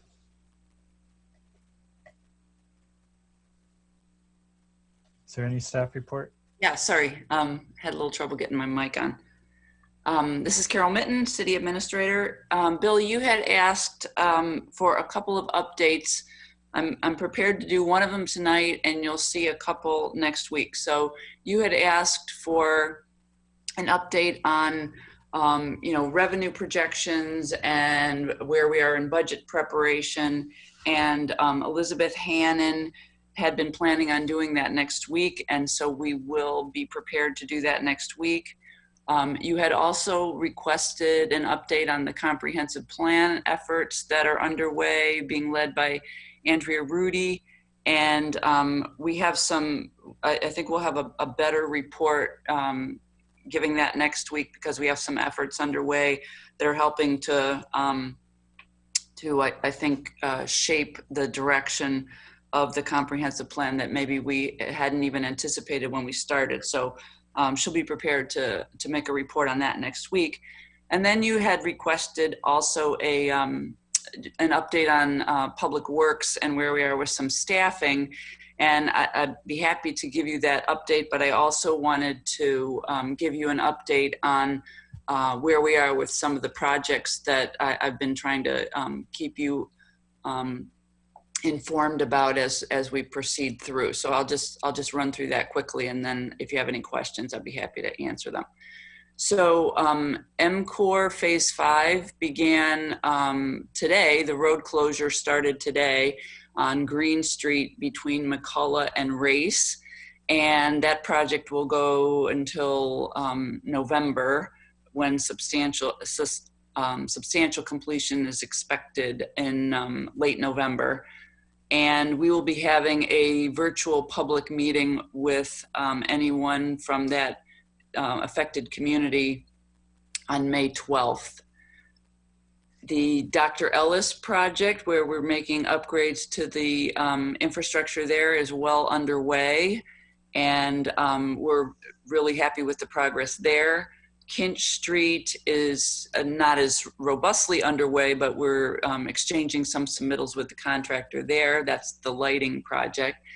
Then we have the Nevada street lighting project that we'll have a bid opening on that. That's the Ceres street lighting replacement project. The bid opening will be May 14th. The Vine in Washington project, the bid packets will be available this Friday, the 8th of May. We have a bid opening scheduled for that project, May 22nd. We also, we now have the intersection analysis of Main and Vine completed, and we'll schedule, we're gonna ask Fair Graham, who did that analysis, to make a presentation to council, and we're working on scheduling that with them. Bill, I think you had asked me a week or two ago about Race Street, and what we're doing with that right now is we're determining what the status of the plans that had been prepared in the past to see what level of completion they're at. And it's not clear yet whether that had included, or whether the cost estimate had included sidewalks or not. But as we develop our the figures for the CIP, we will we'll make sure we'll have options that include sidewalk, a couple of sidewalk variations for that. But that construction won't take place. It won't take place in this year. We'll be working on design this year. So on the public works staffing front, we had decided that we wanted to take a break on trying to recruit a permanent director So we went with one of the recruiters and asked them to try and recruit for us an interim public works director and/or city engineer. We have 2 candidates that we will be, that have been identified. And one of those people could also function as a city engineer, and we will be interviewing them soon. I know it's been blocked on the calendar, but at the moment I can't remember when, but it's in the next week or 2. We had been talking with an individual who is going to come in and provide some temporary engineering assistance to us. We had been talking to them prior to the pandemic really ramping up in this area. And this is somebody who's very familiar with our projects and our processes. And so when the stay-at-home order came, that conversation kind of abruptly stopped, and we've picked up that conversation. So we may be having in short order some additional pair of hands to help on some of the engineering projects. And then other changes relative to staffing, you'll see when we present the budget, but I think it's important to consider the staffing in the engineering side of Public Works. Also, when you see what we're anticipating on the capital improvement plan, because you'll see how the projects are gonna ebb and flow in terms of design and construction, and having a different balance than maybe we have had in the past between staff and consultants will allow us more flexibility with those ebbs and flows of activities between, as I said, the design and the construction work. So I think that's everything I wanted to share. I'm happy to answer any questions. Okay. Yeah, I think my main concern with staff was just overworking Justin and the other engineers and techs, and making sure that they have the support they need. Any questions for Carol on any of those reports?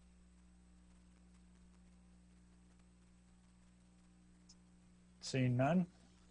The first item of business, is there any other staff report? No.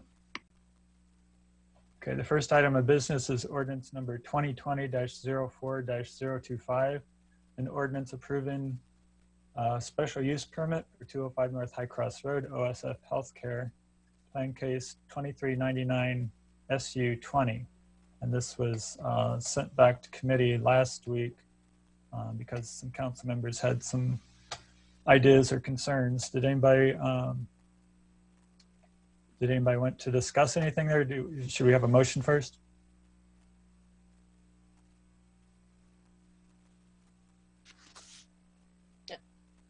Anybody? I'll make a motion that the committee ordinance number 2020-04-025, an ordinance approving a special use permit for 205 North High Cross Road with regards to the OSF Healthcare Center that's planned there. It came from plan case 2399-SU-20 be approved. Be sent to full council with recommendation for approval. I'm sorry. Okay, and who seconded that? Bill Colebrook. Bill, okay, so moved by Jared and seconded by Bill to forward to council with recommendation for approval. Is there any additional staff report or information on that? I know I got an email regarding, all of the legal stuff that we were talking about last week, so I don't really have any more questions. Okay. Any other council members have any comments or questions? Yeah. Eric? Yeah, for the reasons, Sharice and I have not communicated with each other, but we have both been communicated to by the same people, and I'm taking the same position as Sharice for that reason. Okay, and sorry, Dennis and Mary Alice, I didn't see your hands up. Who is first? Dennis can go first. Okay.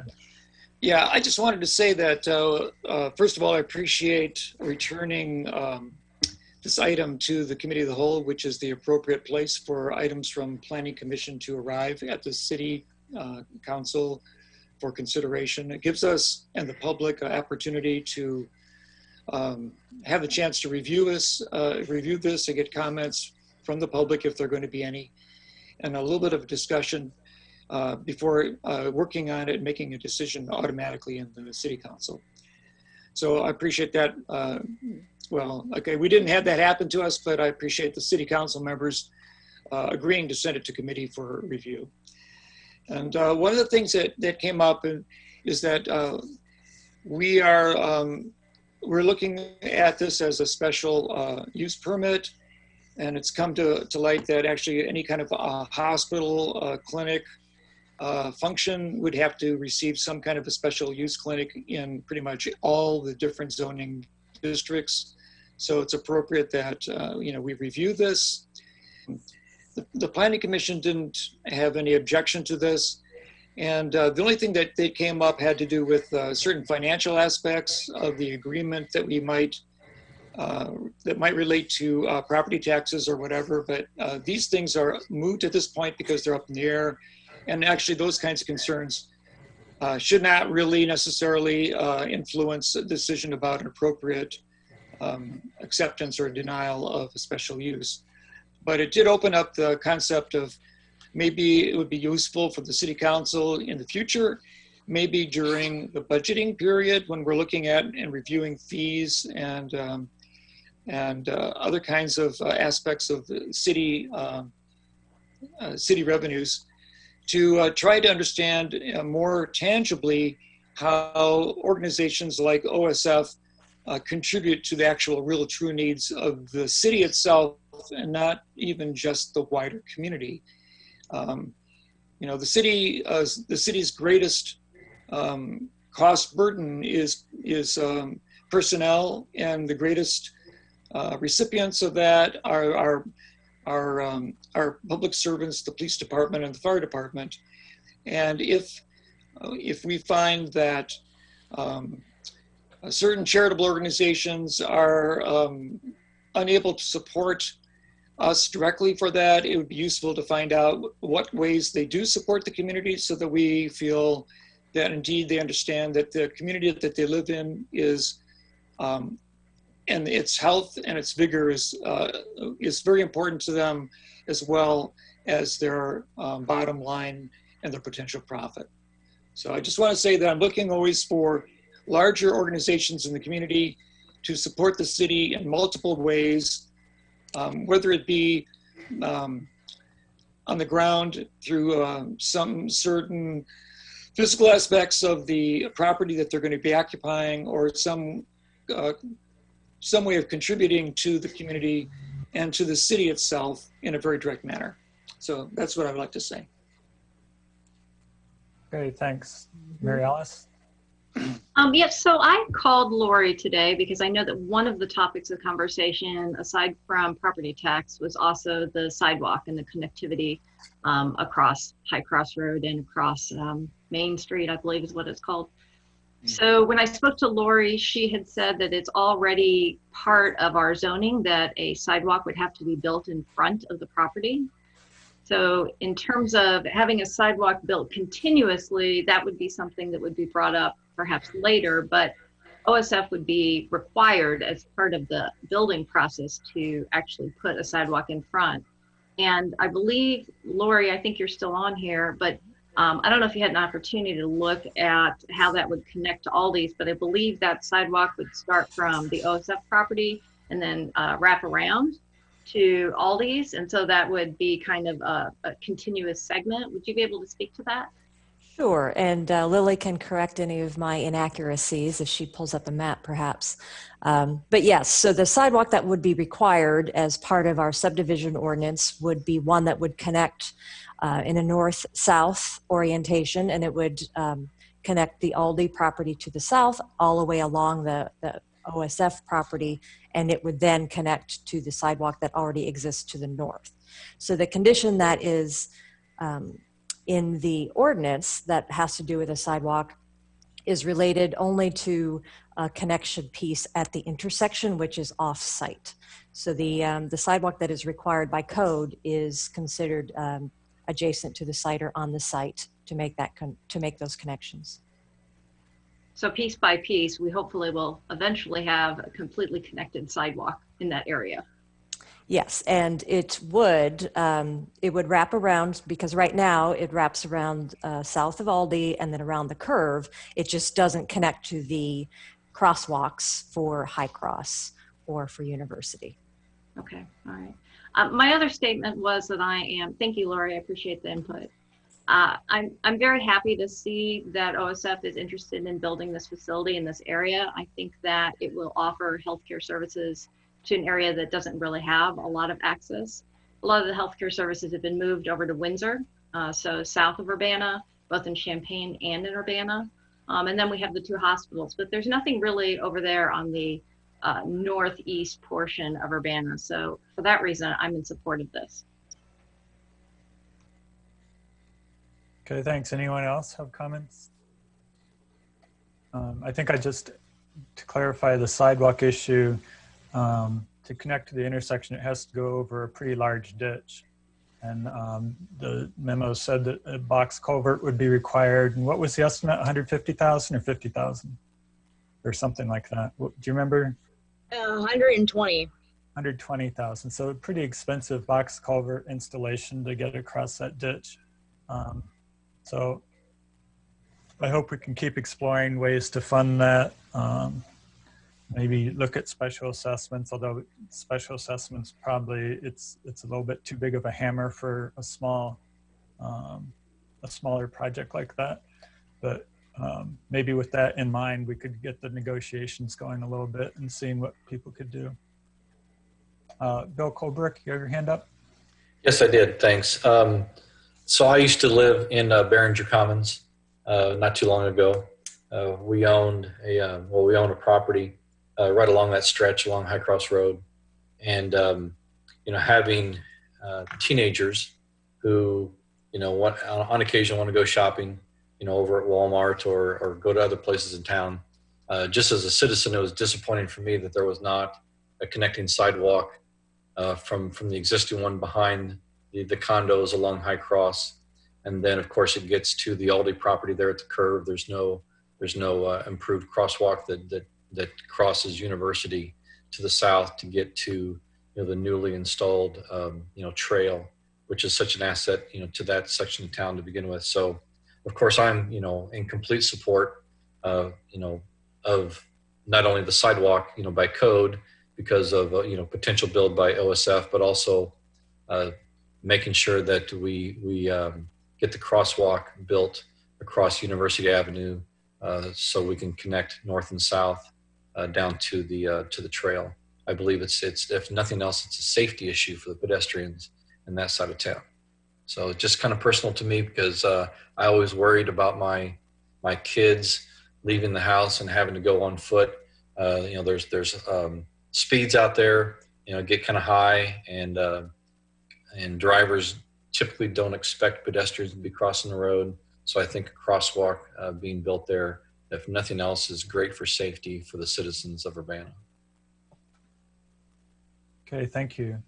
And I was out there on the trail yesterday, I think it was, and noticed that you really do, it's a good idea, just even if you're on the trail there, to use the crossing button, because if you're going east, there's 2 right turn lanes that go south on High Cross, and you don't automatically think to look to the second right turn lane, even though there might not be anybody in the first one. So it looks like this person in the second right turn lane is going to go straight, but then they'll turn in front of you or turn into you or something. So when people are using that trail, be sure to use the button to make sure you get a signal there.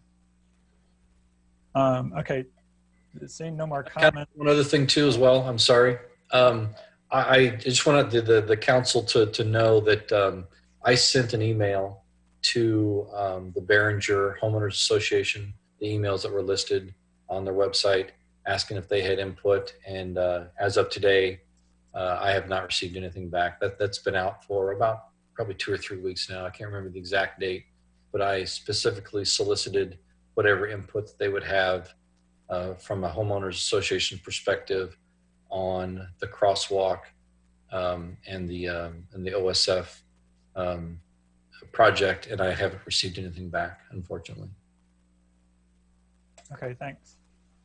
Okay, so there's a motion on the floor to send ordinance number 2020-04-025 to the full city council with a recommendation for approval. If there's no more discussion, all in favor say aye. Aye. Any opposed? Nay. Okay, that motion carries. Next up is resolution number 2020-05-021R, a resolution authorizing acceptance of an Illinois Arts Council agency grant for youth employment project for the Arts and Culture Program, Community Development. Hello, everyone. My name is Rachel. Excuse me? Hi, Rachel. Oh, hi. My name is Rachel Storm. Many of you know me as the Arts and Culture Coordinator for the city. I'm happy to join you this evening with some good news, which is that we received the Summer Youth Employment in the Arts Grant through Illinois Arts Council. We were awarded $3,515 to fully support 2 high school age student interns that would work with us over the summer.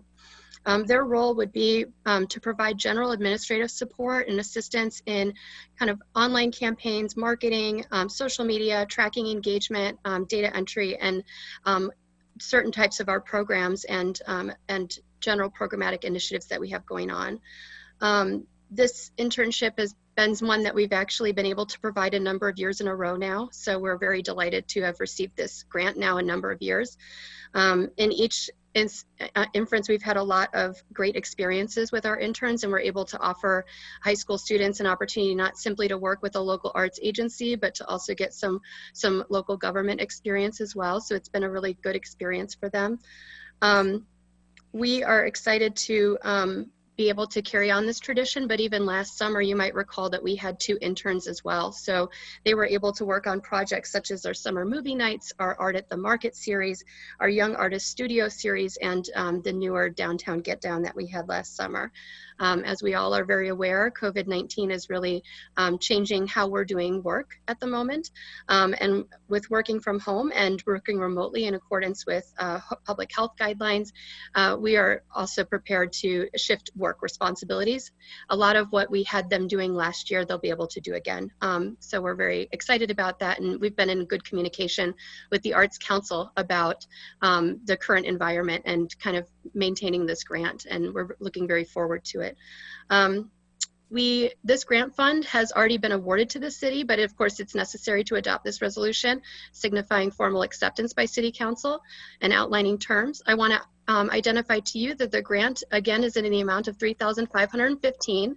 We have a copy of the grant agreement attached, and I want to emphasize that the funds received by this grant will be used specifically to support 2 high school student interns hired to work over the summer. It will cover their wages and FICA. The grant agreement requires that the expenditure take place between May 15th and September 15th, and all of our matching funds will actually be entirely covered by existing budgeted arts and culture programming expenditures. In this case, we really want to encourage you to approve the attached resolution and authorizing acceptance of this grant through the Illinois Arts Council for the Arts and Culture Program. Okay, thanks. Any questions for Rachel? I'd like to make a motion if I could, Bill. I think Mary Alice had her hand up. Okay. I was going to make a motion, but Jared, if you want to make one, go for it. I made the last one. Go ahead. All right. I will move resolution number 2020-05-021R, resolution authorizing acceptance of an Illinois Arts Council agency grant Summer for Youth. Sorry?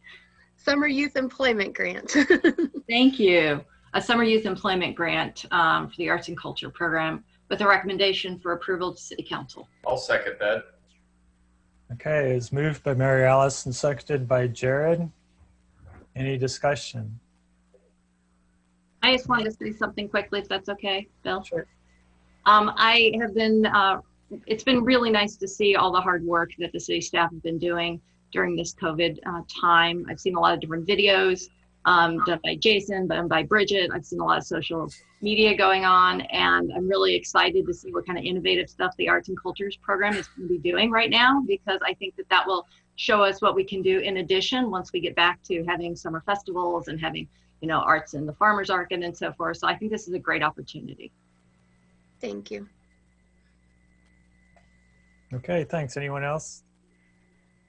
If not, all in favor, say aye. Aye. Aye. Any opposed? That motion carries. Thank you very much. Thank you all for your support of the Arts and Culture program. No problem. Next is ordinance number 2020-05-026, an ordinance approving an amendment to a redevelopment agreement by and between the City of Urbana, Champaign County, Illinois, that's us, and Green Street Realty of Illinois. First Amendment, 200 block of South Vine Street and 300 block of East Green Street. Community Development, Brandon. Good evening. I'm Brandon Boyes, Economic Development Manager. The ordinance before council tonight would extend the completion date of the redevelopment agreement with Green Street Realty by a period of 4 months, resulting in a project completion date of May 1st, 2021. This project will result in a 42-unit, 2- and 3-story townhome project on the 200 Vine block of South Vine Street, which is the block north of the city building. And it will be the first new multifamily housing constructed in the downtown in over 15 years. Green Street Realty has reported an increase in total project cost to $8.05 million, and that includes the use of MAC Max siding, a pre-painted steel siding product, in place of EIFS, exterior insulation finishing system siding. This substitution does not apply to any of the brick exterior in the original designs that were approved as part of the redevelopment agreement, and therefore remains substantially in accordance with the preliminary project design and the redevelopment agreement. Incentives provided to the developer under the redevelopment agreement would remain unchanged as well. Again, the ordinance would only authorize a pen and ink amendment by the mayor to literally cross out the completion date that's currently in the agreement and write in May 1st, 2021. The current agreement is the end of this calendar year. Staff is recommending the approval of the amendment to the redevelopment agreement. The 4-month extension is necessary to complete the project financing and to ensure that the developer has a reasonable opportunity to complete the project in the event of any slowdown of work as a result of the COVID pandemic.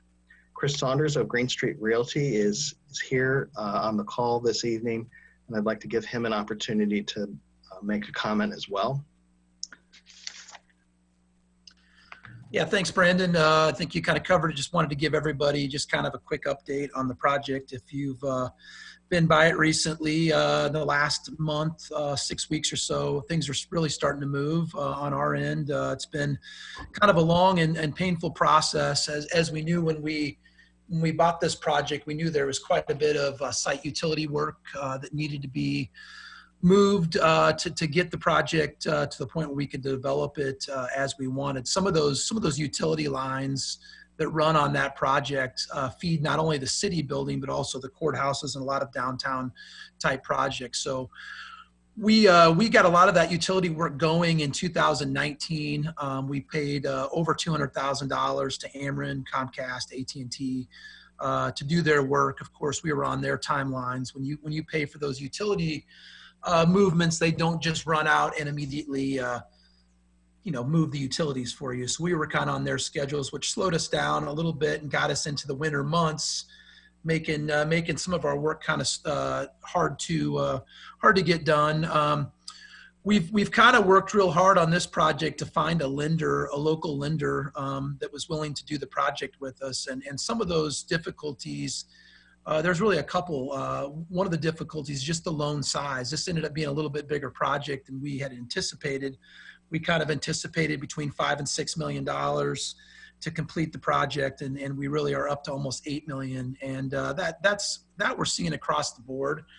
Construction costs have just continued to rise over the last 2 years, things that were costing us, 2 years ago, might have been a $5 or $6 million project, or now ballooning up 25-30% more. So the good news is we were able to kind of get this budget to a point where we could, we felt good with it to keep the materials, like Brandon said, the brick and the look of the buildings that we wanted. We were able to substitute a siding that has just a slight savings for us, but this is the MAC siding over the ephes, and really, had MAC even been a siding option when we first started about looking at this project back in 19 that we were aware of, we would have had this in the original request. We are using it now on several different projects. I've always felt that it's superior to ephes. Ephes typically has some issues sometimes with water penetration, mold, things like that behind it. So we like the MAC siding. But one of the issues we've had with lenders is, like I said, finding a lender that's got the ability to finance this from a lending capacity. A lot of the local lenders, smaller banks here that we have been working with, have a lending capacity that's a lot less than $6 million for a borrower. So we are kind of down to down to the bank that we feel comfortable with and their request. And had this COVID-19 stuff not happened, I think we felt pretty good that we'd still complete the project by the end of the calendar year. But the COVID stuff popped up in mid-March, and these lenders, including our lender, really immediately shifted their attention to the PPP programs, the payroll protection programs, and things like that, and dealing with obviously crises with some of their borrowers that might have businesses that are closed. So that put a little delay in this. We did get the appraisal back, which was one of the items that we were waiting for, but the bank had requested that we extend this project to a little bit longer into 2021 to give us time in case there are shutdowns or slowdowns or anything that's unexpected. Obviously, this is an unprecedented time as far as being in a position where you're doing new construction projects. We have about $70 million worth of projects that were in final loan approval stages, including this one and another large project on University Avenue in Urbana, our 2 Urbana projects. And obviously banks have every reason right now to kind of pull back and be concerned when things are locked down, businesses are shut, people are losing jobs. So to keep this together, we feel really, really good about that. And obviously we care about the project and getting it to the finish line. But these 4 months buy that time to get us there. And if you look at our timeline, you'll see that really a lot of this project will be all the way out of the ground and completely up by the end of the calendar year. This buys us some additional time to get it done right.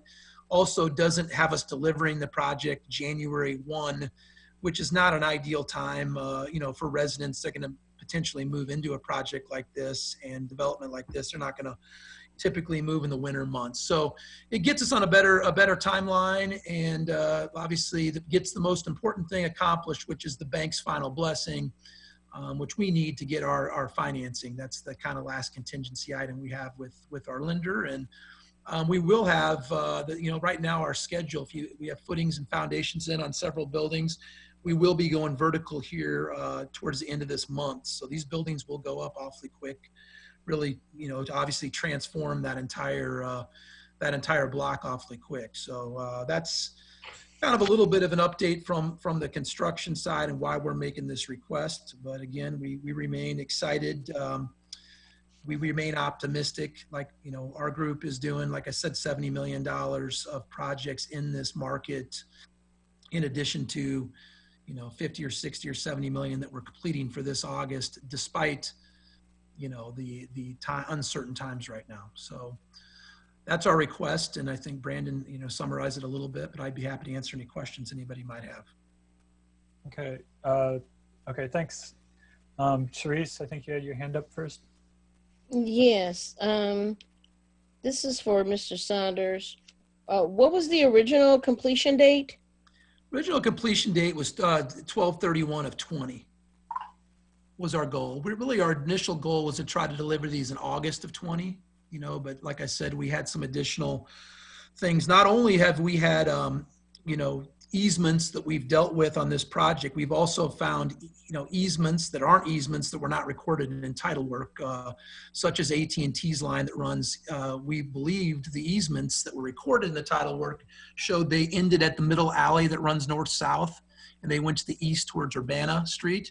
Well, we found that AT&T actually has a unrecorded easement that runs underneath the ground all the way to Vine Street, right smack in the middle of our building, and feeds the county courthouse.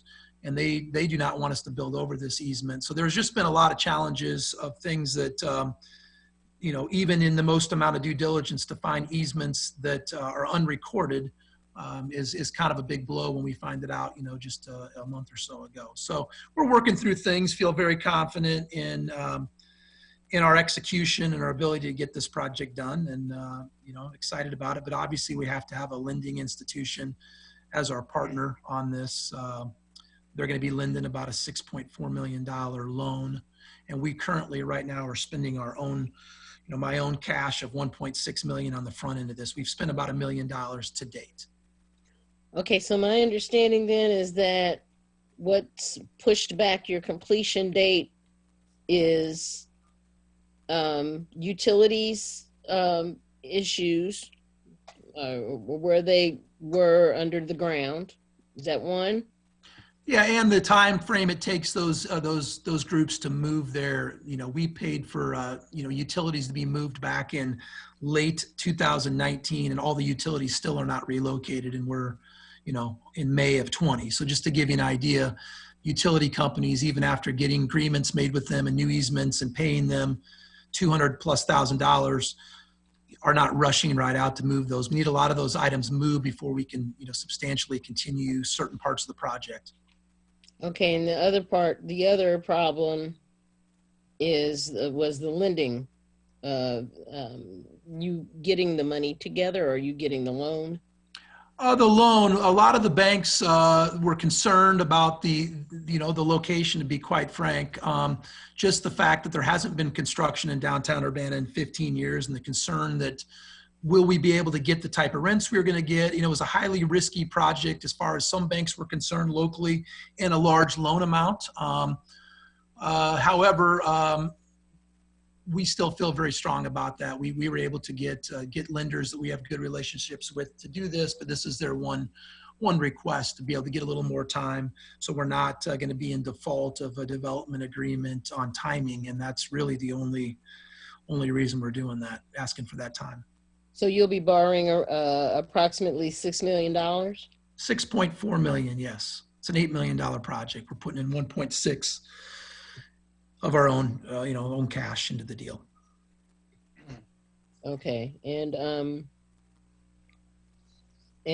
so, but the bank issue that's taken care of as well? Pending this approval, yeah. I don't think the bank's gonna approve the loan if they feel like the construction wouldn't get done within the timeline of the development agreement. So yeah, assuming that we approve this, the bank will do the loan. That's correct. Okay. My other question is how you couldn't come to us earlier about this? Well, one, I didn't predict a pandemic. Two, I wouldn't need to if we hadn't had the middle of March. And I have been in constant communication with the city, kind of giving them updates on where things were at. And we've been working on the project. We demolished the building that was there. We paid for site utility. We picked up a permit. We had the alley vacated in our favor. We did all the things we could do. We're simply talking about a 4-month delay, which delays in construction projects are not uncommon. And we're asking, 4-month delay, and we've got an $8 million project. So we're taking a significant risk in a very unknown time. This is not something I take lightly, and it's not something that I hope the city takes lightly, because this is a lot of projects that are going all over the country that will not happen because of this, and banks will stop. And this is a big deal to Urbana, and I'm willing to take the risk and take the challenge to find out what may happen. And I don't have a crystal ball to tell you this will work out great, but I feel confident that we'll eventually get through this pandemic, and this will be an outstanding project and a boost to the downtown area like we all want it to be. Thank you. Okay, Mary Alice. So Sharice asked some of my questions, but I just want to confirm your $8 million project. Does that include or not include the land? Includes a $1 price tag on the land. Okay, so And one of the questions before was about permit costs, and obviously anybody that knows construction is you don't include soft costs in your permit application. Soft costs make up a considerable amount of any project: design, architect fees, utility connection fees, GC, contractor fees, supervision fees. Those are always peeled out of it when you put in a construction permit. So it's not, you're not going to typically see an $8 million total project and an $8 million permit, because you typically wouldn't include those items. Gotcha, gotcha. So there's been a little bit of discussions in the menu, the memo, and also here tonight about the change in the siding. Do you know what kind of siding was used on the Lincoln and Nevada project? Yeah, I do, because I built it. Yeah, brick, and we used a hardy board material on that project. And this particular project, we had planned originally to use EIFS and a product similar to this MAC siding on the back of the project. You remember the back of the project on Vine Street shows kind of the horizontal siding. So really the only change, as Brandon mentioned, there's really no change to the Urbana side. That's still all the brick like it was in the 2-story. We're talking about the 3-story section of EIFS that we showed on the Vine Street side, which would be from floor 2 to 3. So that is the only, really real substantial change. And we like the product. And to give you some perspective too, when I say we were able to find some savings going this route, the savings were obviously important, but the savings weren't substantial. This is still $20 a square foot product. A vinyl siding might run you $6 a square foot. So this is an expensive product. EIFS, we try to keep EIFS off of projects as much as possible, just because it typically has issues in our climate for a lot of reasons. And we've liked this MAC. We presented this MAC siding to the city maybe even 5 or 6 months ago, kind of explaining that we thought it was a better choice. And then I think we all agreed it was still substantially similar to what we were looking to do on the project, and really not and that's why it's not part of this approval tonight. So I just want to be clear on, when you say Urbana, you're talking about Urbana Street, right? Yeah, correct. Okay, yeah. so I just want to be clear, because we are the city of Urbana. Yeah. So on Urbana, Urbana Street. I believe that's a street that runs on the backside. The two-story buildings on the front facades are all going to be brick, all 2 stories of those. So those don't change. Okay. We're only talking about the front on, wrapping from mid Green Street around Divine and all the way over to, what is it, Elm? I'm not sure what street that is that runs, it's Green and Elm maybe. Yeah, it's Elm. That's top section on the 3-story buildings would be replaced from EIFS to this MAC siding. So the first 2 floors on Vine Street are going to be brick? The brick is unchanged in the project. $484,000 worth of brick is unchanged. Okay. We didn't cut any brick out of the project. If I visualize the building, I'm trying to figure out, because it's been a while since we looked at the schematics on Vine Street, which is probably going to be the side that is going to be most visible to the public. Mm-hmm. Can you just briefly describe for me what those floors will look like on the exterior? If I could share the screen, I could show an image while Chris is talking. Sorry to interrupt, but if I could share my screen, I can share an image while Chris is talking.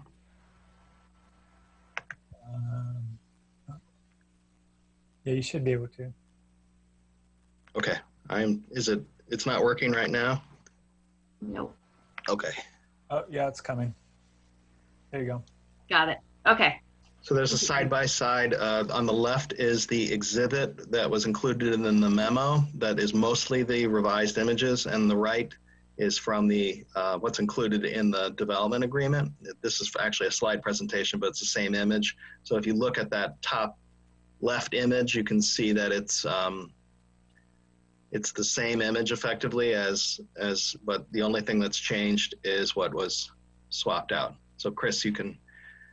Yeah, that's the material changes on the back side. The 2-story versions, the rendering right below that, nothing's changed. In the back of the building, we never really specified what horizontal siding we were going to use. So this is very similar to what we had in mind. So really that doesn't change. We're really only talking about the top third floor of the Vine Street / Green Street Elm kind of side that wraps around to the middle of the project. This is basically 2 U's. You know, there's entries at the middle of Elm and middle of Green to get into these, and they're basically 2 U-shaped. There's a 2-story U-shaped on the Urbana side, and there's a 3-story U-shaped on the Vine Street side. Okay, thank you. Yep. Dennis? Yes, thanks very much. Yeah, and Chris, thank you for coming tonight and discussing the project. You know, in some respects, the Huna neighborhood, which I represent and I live in, is sort of cautiously anticipating a change in our community based on the density and the large appearance of the buildings that are being discussed. But, you know, we do realize that the city council supports the development of Vine Street and greater density in the downtown. So we really appreciate your interest in this property. I don't have that much to say really or against the idea of giving you more time. I'd rather see the project come to fruition in a quality manner than to be hurried. So I don't have a problem necessarily with the time thing.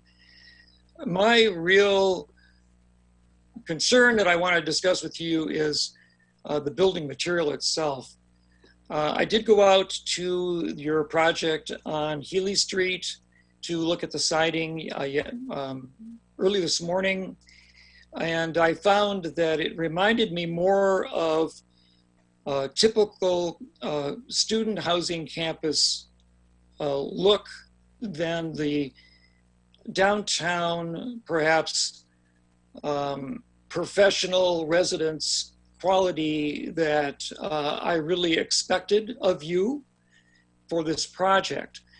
And so I do have a concern about how the interior court and the cornice effect of the buildings facing Vine Street and all around the structure will change.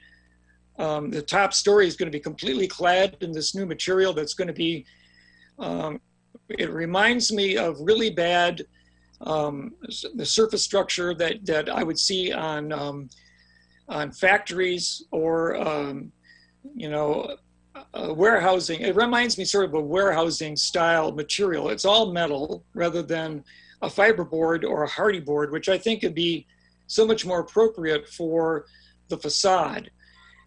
And I think that it doesn't necessarily enhance the interior. If you are thinking of these as higher end apartments, the quality, I think, would be of a higher standard to encourage more people to be of a professional nature to be living here in this apartment complex if it didn't look so much like student housing in the courtyard.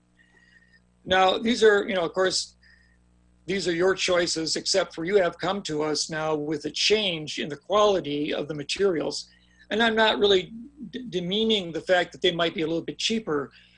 What I'm looking at really as a person who appreciates architecture generally and has studied it very specifically in some communities here and in Europe, I am sort of concerned, to be honest, about how the tactile appearance of the building is changing, and I think is sort of being somewhat degraded by these metal stripes that are going to be vertical on the facade.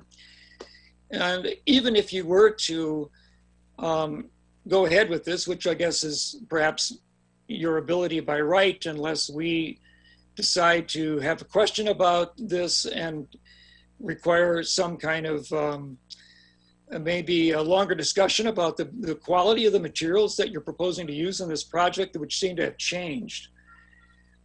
Partly I'm concerned about the coloration that you're going to pick. And could you explain to me what originally the color tone was for the original, it's not hardy board, but you called it a different kind of material. I don't remember the name of it. MAC. A MAC. Well, that's where we're going to now, isn't that? Aren't we going to MAC? So yeah, and Dennis, yeah, let me go ahead and. So it looked like a kind of a tan brown or something like that was at the top, which is a light color. And now it looks like you're going to a kind of a dark gray, which I think is like sort of rather depressing generally in the effect, and it certainly darkens and makes even more solid looking these buildings. I kind of like the idea that the lighter color kind of gives them a lift at the top, which is, I think, an appropriate and perhaps beneficial appearance. And I think if you go to a dark color at the top story, this building is going to have a hard and kind of hunkering down appearance on the street, and I think it would be ill-advised. Okay, well, I appreciate that, but I'm looking at the agenda for tonight, and I certainly don't see this as part of the agenda. We're here to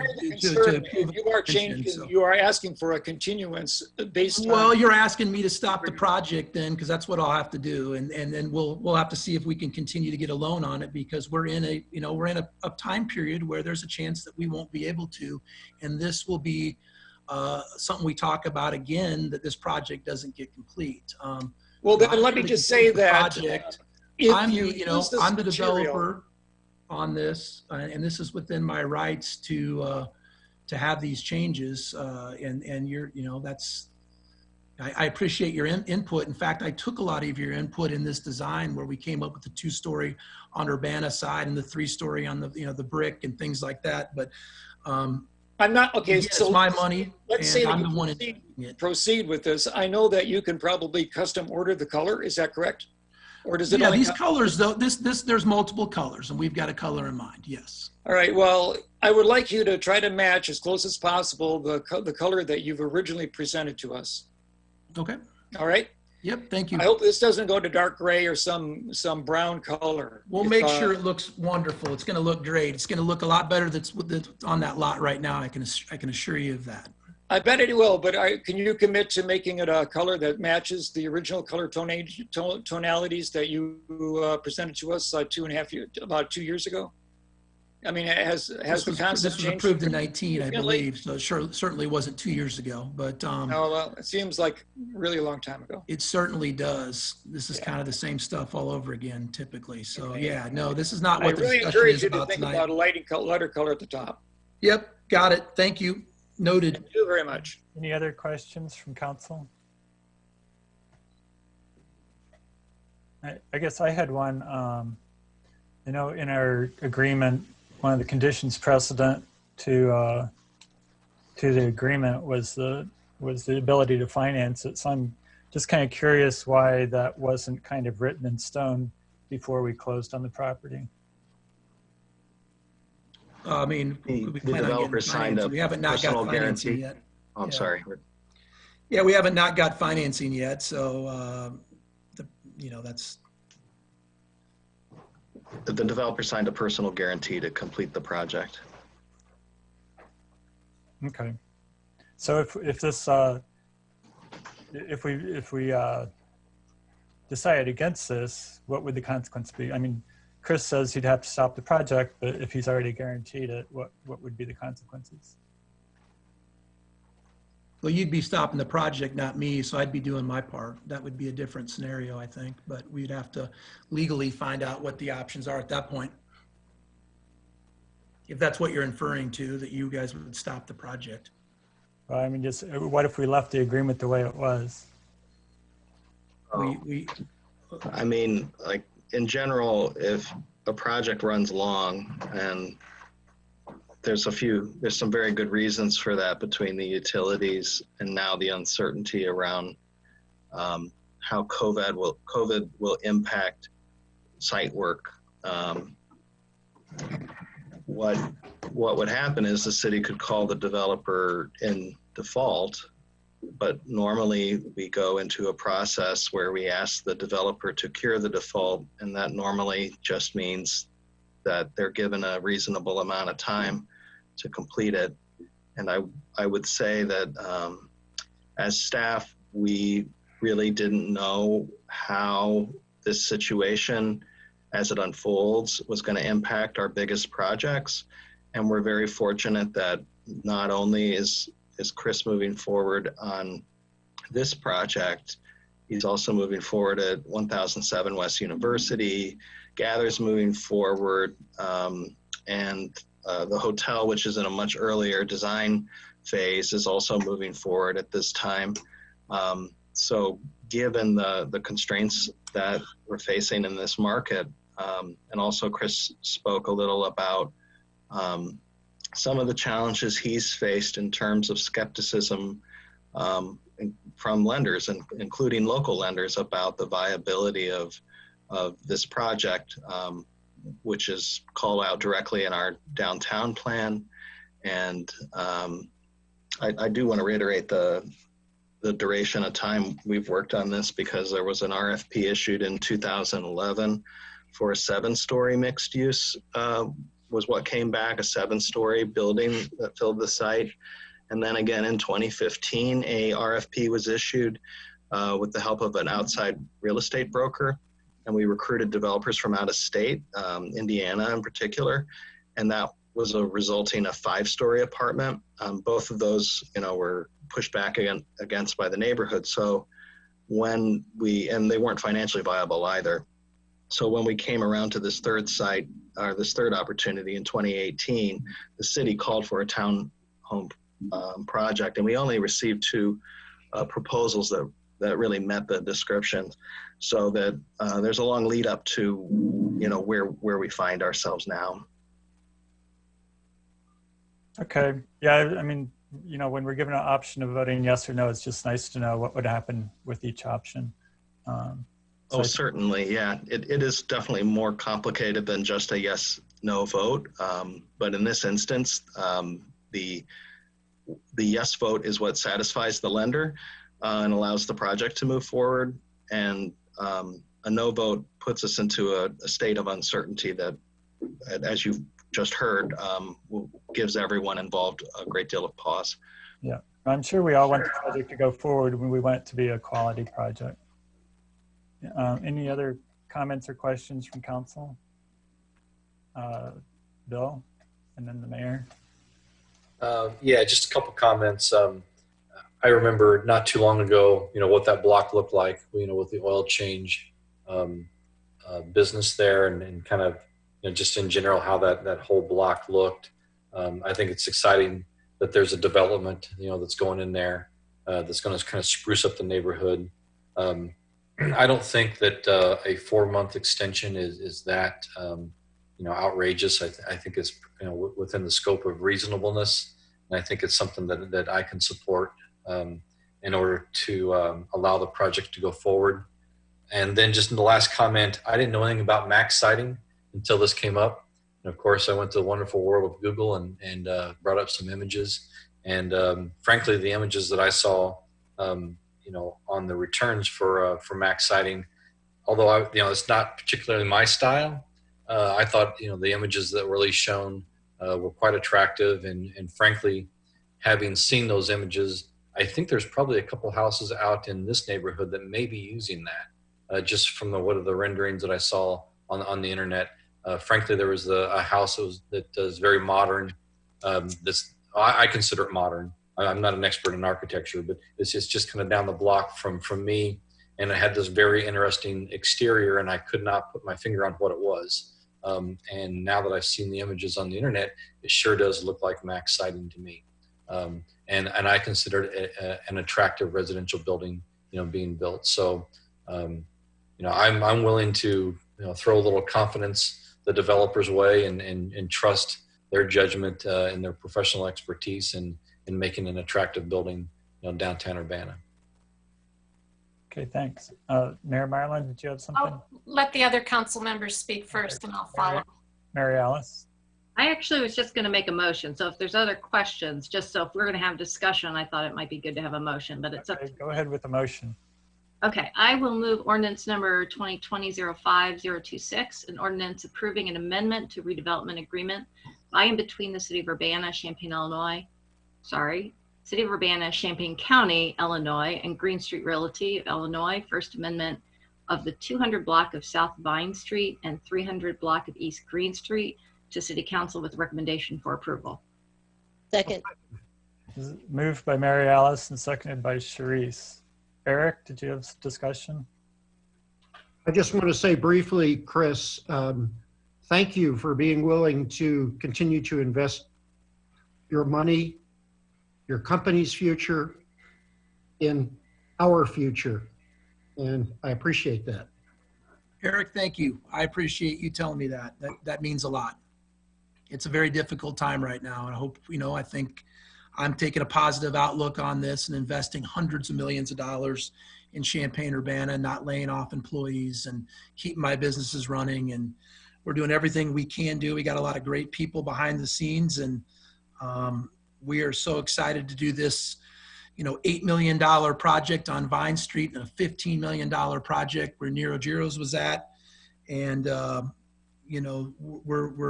we're excited about all this stuff still. And even though there's a lot more challenges than there has been in the past, our optimism is still there, and we're excited to be part of anything to do with Urbana. As you know, I am a resident of Urbana, and it's important to me, to do this project and see it all the way through. Nobody wants it to look better than I do. Trust me. I happen to be very stable because I'm a university retiree.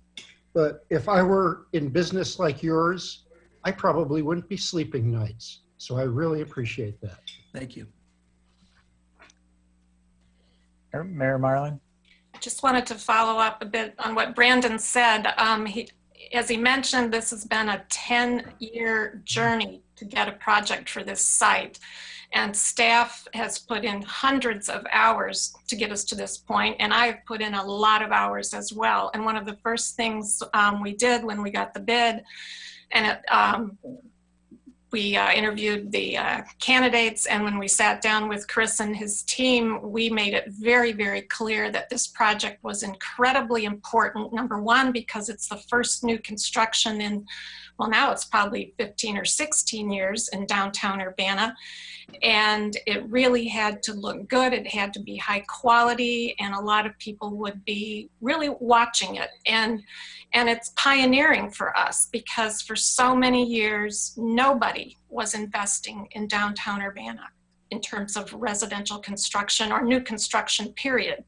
So this was a breakthrough for us, and it wasn't an accident. And I appreciate Green Street's and Chris's willingness to invest in Urbana and to be confident about our future. And I look forward to the completion of this project. And I don't think anyone can fully appreciate, well, everyone fully appreciates what we're going through here, but the uncertainty that the pandemic has thrown into the business community is just, and into people's lives, is incalculable. So the fact that these projects are continuing, as far as we know, this one, of course, and then the other two is I think, a testament to people's faith in our city and faith in that we'll hold up our end of the bargain. So thank you, and I appreciate it, and we look forward to a ribbon cutting next door.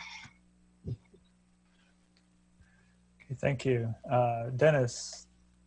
Yeah, I just want to say that, of course, I do appreciate the fact that this is going to be a significant new building in our near downtown area. I just want it to be the highest quality that we can afford and achieve. And, I'm interested in aesthetics, and I have concerns about the effect of color on the spatial representation of a building, and that's so large in our downtown. I don't want it to look like a dark fortress. I want it to have a feeling that it's that there would be a wonderful place to live, and not have the courtyard look to be like a depressing area. And I think gray, if the major color of the interior is going to be gray, I don't see that as being family exciting or child exciting, or even, well, I don't know. I would say really consider it. I'm not, but I agree to the extension of time. Thank you. Okay, any other discussion? Okay, if not, all in favor say aye. Aye. Aye. Any opposed? That motion carries. Thank you all very much, and thank you, Chris. Yep, thanks, guys. Have a great night. You too. Next on the agenda is ordinance number 2020-05-027, an ordinance amending Urbana City Code Chapter 3, Section 343, increasing number of Class C liquor licenses for Mama Tried LLC DBA, doing business as the Rose Bowl. Mayor Marlin? Yes, we had a request from Charlie Harris and Martin Stromberg a few weeks ago to change their liquor license. Their current license is a Class A license, which was your typical bar license, and they were asked to change it to Class C, which is package sales.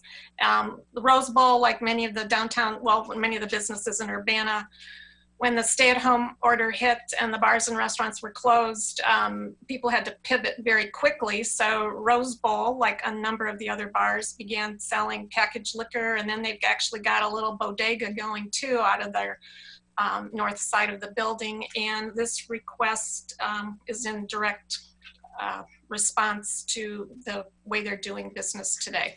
So it will reduce the number of Class A licenses in Urbana from 11 to 10 and increase the Class C license from 22 to 23. We are waiving normally if people want to change a liquor license category, there's a fee attached to that. We're waiving that fee. And this license will be in effect until the new fiscal year, which is July 1st. So they will have the option of staying at this in July or going back to their original, depending on what the circumstances are at the time. Okay, thanks. Any questions for Mayor Marlin? I'll make a motion if you take one, Bill. Okay, go ahead, Jared. I'd like to move ordinance number 2020-05-027, an ordinance amending the Urbana City Code Chapter 3, Section 3-43, increasing the number of Class C liquor licenses for Mama Tried LLC DBA, the Rose Bowl Tavern at 106 North Ray Street, Urbana, Illinois, be sent to the full council with a recommendation for approval. I'd like to second that one. It's a good downtown business. What was that? I would like to second that. It's a wonderful downtown business. Okay, thanks. Yeah, moved by Jared and seconded by Dennis. Any other discussion? All those in favor say aye. Aye. Aye. Any opposed? That motion carries. Bill, I have one more thing. Okay, Diane. Before you adjourned, I just wanted to thank city staff and the public for making the first farmers market of the season a great success. We had about 1,000 customers coming to the market, 100% compliance with our request to wear face coverings. I think the market worked very well in terms of logistics. We did get some feedback about flow through it, and we'll be taking that into account. But for first one out of the gate, it was very successful, and we were able to have a food only plus soap and face masks vendors there selling items, and I think it meant a lot to the public. And based on the very, very positive feedback I got from both vendors and customers, I think people were glad to see it. So 1,000 people for the first week is pretty darn good, and people were extremely cooperative in terms of physical distancing, being patient, following the public health guidelines that we had put into place. So I want to thank everyone for making it a success. Thank you. Okay, seeing no further business, this meeting is adjourned. Thank you all very much.